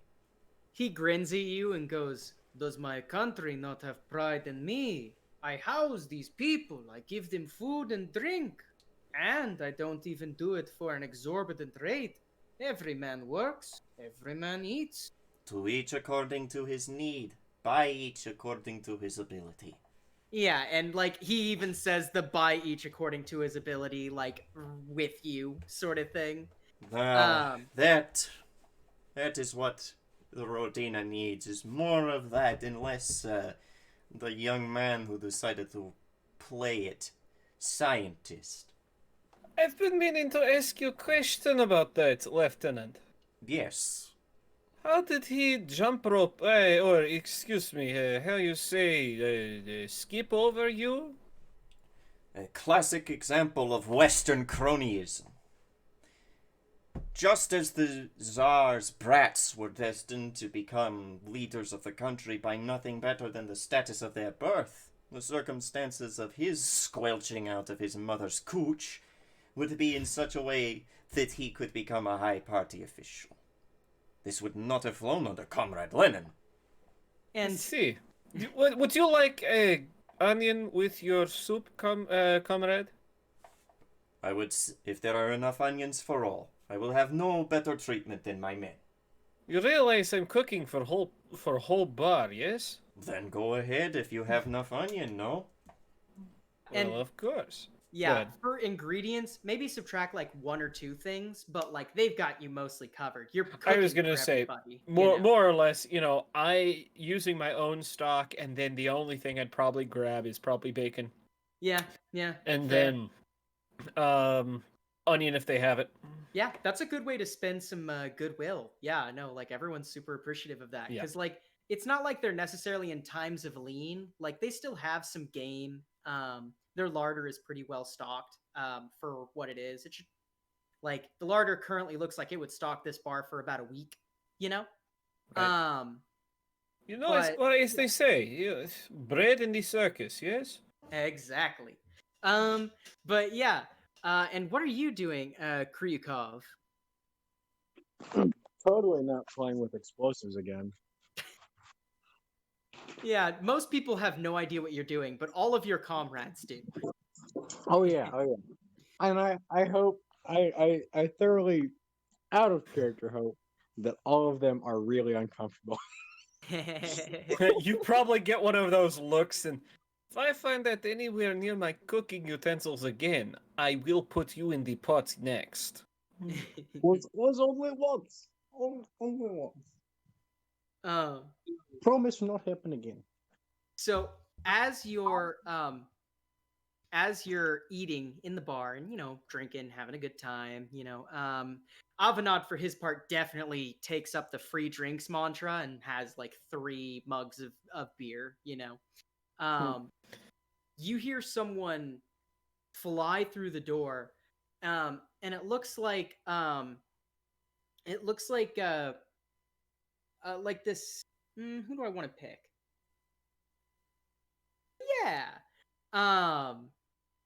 Yeah, it's this woman dressed in very plain, functional clothes, and she like runs in. She's like almost hysterical, and like she just can't do anything but scream, right? Um, and fucking like runs over to the fire pit where a man like grabs her and is like, come, what is happening, and she's just fucking like screaming, and all she can do is point at the door with a shaky finger. Grabbing rifle in I'd actually grabbing like to rifle. go to her Let's and go ahead. try and use like psychology to try and like talk to her a little, That's a like to great calm her idea. down. Yeah, go for it. Come on, roll. Hey, nice, right on the nose. I was like, these 5 points won't matter. Ha ha ha ha. But yeah, like kneel down by her and be like, not really say anything. Allow her to calm down. Be like, focus on me, my ugly face. Take deep breaths. Calm yourself. Then we talk. And she's like hyperventilating. You seem to calm her a little bit, just enough so she can get something out of her mouth. And she just goes, monster. And it's at this point you look as something else has walked into the bar. Like I said, grab Mosin, point towards door. What is So it? first of all, everybody roll me sanity. Oh dear, this is where we die. Please take note that I've begun rolling my. I fear no man. Hold on, so indefinite or 10? Oh wait, no. No, you just click on sanity. Yeah. I knew Okay. that. So let me roll for your friend as well. I keep forgetting I have a DMPC. But he'll be the only one I have to worry about here in a second. Did he make it? He made it by 1. So Gunner, you take 3 points of sanity. And you see the strangest thing any of you have seen. It's kind of human. It's always changing. Parts flicking in and out of existence. 1 minute it'll have its skin, 1 minute it won't. Hold on. I know. Yeah, you fire at it and it goes over the shoulder. I was going to use luck to hit it. Oh, yeah, go for it. Yeah. So you ping it in the shoulder, right? And it doesn't even flinch, right? Of course. You feel or you hear the bullet hit the ground, right? As everyone in this bar stares in complete shock. The face is twisted and contorted, but you guys can tell this is the face of your commanding officer. He reaches out his arm as like his torso is replaced by part of the truck bumper. And then like his pistol like is like curling out of his arm and then flits out of existence. And he reaches out his arm and he just says, "Help me!" and then disappears. And we're gonna end there for the night. So Roll those successes. Roll those successes. successes. So you're gonna roll skip that you succeeded on. God So- damn it. What'd you roll? Yeah. Nice. I have become a better I have become a much better doctor. Yeah, right? Okay. Just let's telling a get woman, out hey, of calm the down, mode. has given me a fucking new degree. Yes! I Nice! failed my rifle, which means... Alright, I'll just roll 1d4, 1d10 for that? Yes. Oh, Not bad, not bad. motherfucker. Hey, 1 point's better than no points. Incremental. Where are the red... What else did I roll? Hold up. Let's see here. God, please. Please, God. Well, I that hate helps. you. Nice. Did I Oh roll my anything god, what? else? When I want to roll high, it's like... You're Oh, funny. Law. No, I didn't actually roll law. Did I roll Oh, okay. anything Oh else? my- I don't think I did. Where the fuck was that? Damn. Rip. Rolled a complete success. My Oh, god. let's see here. Gary, have you Yes. rolled any of these yet? Yes. Okay, so you rolled your perception check to Yes. see if you failed. Yes. Those are some Okay, cool. successes. Yeah, right? Like, where do these come in? I didn't want those. Yeah, right? Hey, I wanted to fail my 75, but they're like, nah, 19, kid. I did fail Right. my 75, and then I rolled a 1. Hey, Yeah. I'd be happy to have a 76 in Intimidate. Right? Okay, so with that out of the way, let's get to some sign-offs. Let's start with Gunner.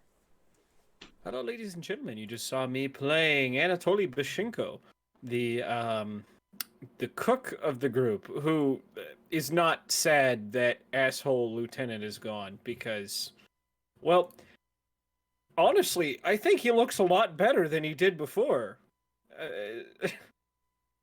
You can do a lot of things with people, but it's very hard to fix ugly. And I think they've taken his inner ugly and just turned it inside out. So now the inside ugly's the outside. And he's much prettier, I think. Yeah. So, you can also find me on, well, this Sunday, we're running Tales from the Cosmos, where our band of intrepid adventurers blew up an island. And now the DM has to figure out what the hell to do. Yeah, so there's that. You can also find me on Monday playing Twinkle Bailey, the isekai who is a little worried about the captain. And also, well, someone died, and now we're going to get into combat because we weren't not happy with the combat we were just in, apparently. So, Nice. you can also find me in Tuesdays, where I am playing Drifter in Don't Seattle for Anything Less, where our little group is, well, let's just see if it turns into a band of misfits, or, I mean, just a bunch of misfits that don't fit. You can also find me on Wednesday, where I'm playing Acer, the telepathic sniper, who Crash is dead, man. I mean, he's not dead, but he's. Half his head is in the fucking Shadow Realm, Jimbo. I was gonna say, all he's got left is the fucking little brain stem, that, does the things like the breathing and the heart beating. There's not a whole lot else left. That's fucked, yo. Wow. He still technically got the rest. It's just fucked off to another dimension because, get this. Oh my Mike, god! Get this, Mike. 2 small goblin statues that he had to feed his blood, and bad shit happened. I was waiting that whole time to say, Crash? No. It's supposed to be a leader, not a drop. That's not how that works. Crash? It's only supposed to work. It only worked last time when you were the relative of. Oh my god, he's gonna fuck this up so bad. And then he decided, I want to play, what is it called? Old World Blues DLC for Fallout New Vegas? Yeah. And have his fucking brain removed? So, there you go. Lobotomite. Damn. What are these penises on your on your feet? Hell yeah. Okay. Gary, let's get an outro. Why? Howdy, kids. So, I have just been here doing stuff that I only partially understand. But that's alright, because I understand just enough to click the button and do the things. And that's, as far as I know, enough to, do things, I guess. I don't know. I was, in character creation, I got a 99 con, so they said I couldn't die. So it's fine. I can't fuck up too bad, right? Gotta give the new kid to the system all the cheat codes. It's fine. I'm excited to see how this is going to turn out. It's going to be fun. You can also catch me on Sunday. Hopefully I'll be showing up. But I've started a new job, so fingers crossed. Playing Cousin Igor and Grandma. I know it's been a minute, it's been 3 weeks, but should be back if I can get Sundays off.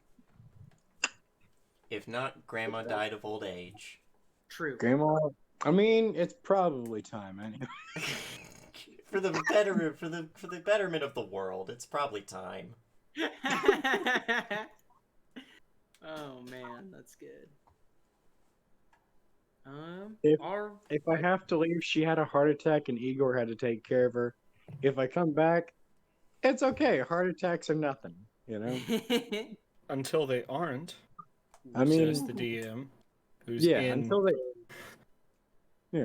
they aren't, Shenanigans with bricks makes it fine. It's all good. Good lord. On to the next question mark. All right, and that leads us to James. Hi ho, friendos, it's your local salt miner, Nightheart, also known as, James. You caught me here today playing Oleg Malganovich, who I will eventually be able to say his name without having to be like, wait, those are letters, but they don't go in that way. Damn you, Slavs. And you've caught me here playing him, the KGB operative, who got to threaten to shove a table leg up one guy's ass and then up another guy's ass using the first guy's ass blood as lube. That was fun.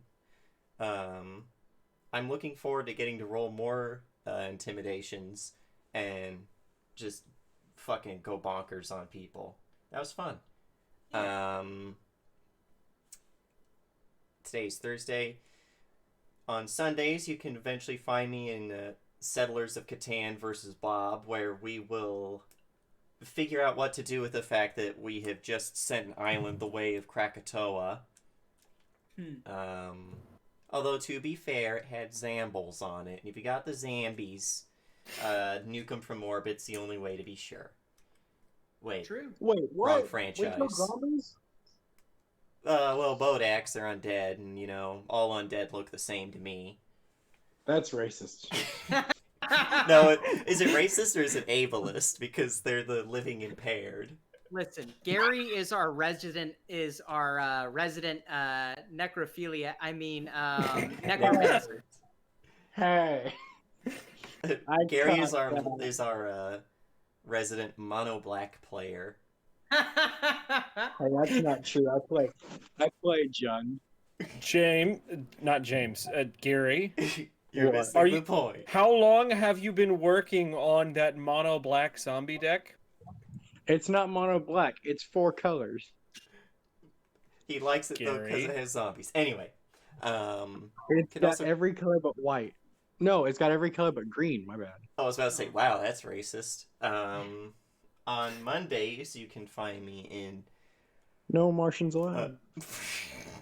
no Martians, no Martians. On the Fire Strike where I play Silverchild, who might as well be called Ass because he's pretty much Al, except hopefully doesn't get murdered by a book. Might get murdered in this bar fight. Which Merch might have just done a fucking uh-oh, because there's no way the detective isn't going to be like, Plant Man leave, bar fight start, big thunk emote. Yeah, thunk. Poorly drawn thinking. Jiggling in poorly animation. Mode. So that'll be fun. Maybe we'll Cosmic get to have human on plant violence, which is the most violent of violences. Hey, don't diss vegans like that. They're humans just like us. Vaguely. And I'm also here on Wednesdays where I am in Hench to Mensch, where I play Martyr, the daily pain giving super mutant, who we are in way over our heads. This fucking Merc guy was like, hey, I'm not gonna kill the people who killed my kids, but geez, Rick, I'm just gonna take over the city with martial law. And we're like, okay, that's fucked. And then we fought a guy who was just like a black hole. And I love when you guys describe Wednesdays because it's just the most batshit stuff. Kudos to Computer King for And cooking now up these fucking wild ass plot lines. and our Spider Boy might be slowly losing his mind because now he prefers to be Spider more often than Boy. So Jesus Christ. he's taken over the entire ceiling of the place we live in and is just all spider webs. It's just all spider webs. If I went into that building like IRL, I would fucking burn it with everyone inside. Because obviously they are complicit with the spiders at this point. That's me. Don't work with spiders, kids, or else I'll come and burn your fucking house down. Man, this is so refreshing to have such a small cast because we can really stretch our legs on the outros. And we don't have to worry about riffing for a little bit. Hi everybody, my name is Mike, also known as Win 5 Get 1 Free. And you have just caught me playing the DM, the secret keeper, of this game. And actually, before I get further in my outro, I remembered that I actually have a bit of a post-credit scene. So, it's cold. The wind is wildly howling. From the outside, we see a shack of some sort. A hut made of mud and sticks and straw. Inside, we hear cackling. And through the shadows of flickering flames pushed against a nearby flattened rock, we see what looks like some sort of old woman's shadow dancing around some humanoid figure, speaking some sort of insane tongue, and moving things. A leg here, an arm there, a whole row of teeth. And then finally, we hear a great cackle, and we hear, "The work is almost finished. No, the work has just begun." You can catch me on Monday nights where I play Matthias Merch Dishborg, the lovely little radish man who didn't mean to start a bar fight. He was just trying to get some kill in, you know what I'm saying? And poisoned a space pirate at aborts, which then the space pirates are now indiscriminately shooting. Hopefully they don't indiscriminately shoot at us. You can also catch me on various Saturdays for Justice Grab Bags, or Black Box Theaters. And if you are watching right now on Twitch, we love you. We love you a lot. You're fantastic. And also, we want you to rewatch these things on YouTube. So go to youtube.com/Paradise Theater, and you'll be able to catch our old highlight reels and issues that have gone by so you can savor it and savor it like the best Tootsie Roll Pop. If you're currently watching on YouTube, we love you. We love you a lot. Thank you from the bottom of our heart. Also, please catch us on Twitch Live so that you can be a part of the madness, part of the mayhem. I am trying my best to keep a better track on chat. I did better than I usually do, which is 0 this time. So baby steps. And thank you. He rolled a 1 on his improvement, folks. It'll get there eventually. It'll get there. It just takes time. One day. One day. Today is not that day. Yeah. But that will be twitch.tv/pair_o_dice_theater. And I know we've been lacking lately. I know. I'm going to try and get a little bit better at trying to poke some things on the Twitter, because I'm starting to use my own personal Twitter more, getting me in the mood to use Twitter. But if you want to hear about scheduling, if you want to hear about news and our hot takes on things, and you want to hear, you know what, James, what kind of memes are they again? Hot. Thank you. Hot memes. Then you can catch us on Twitter @PairTheater. This has been Projekt Severovo crew signing off. Let's get an R.I.P. Lieutenant. R.I.P. douchebag lieutenant. Your death means I'm in charge. Fuck you.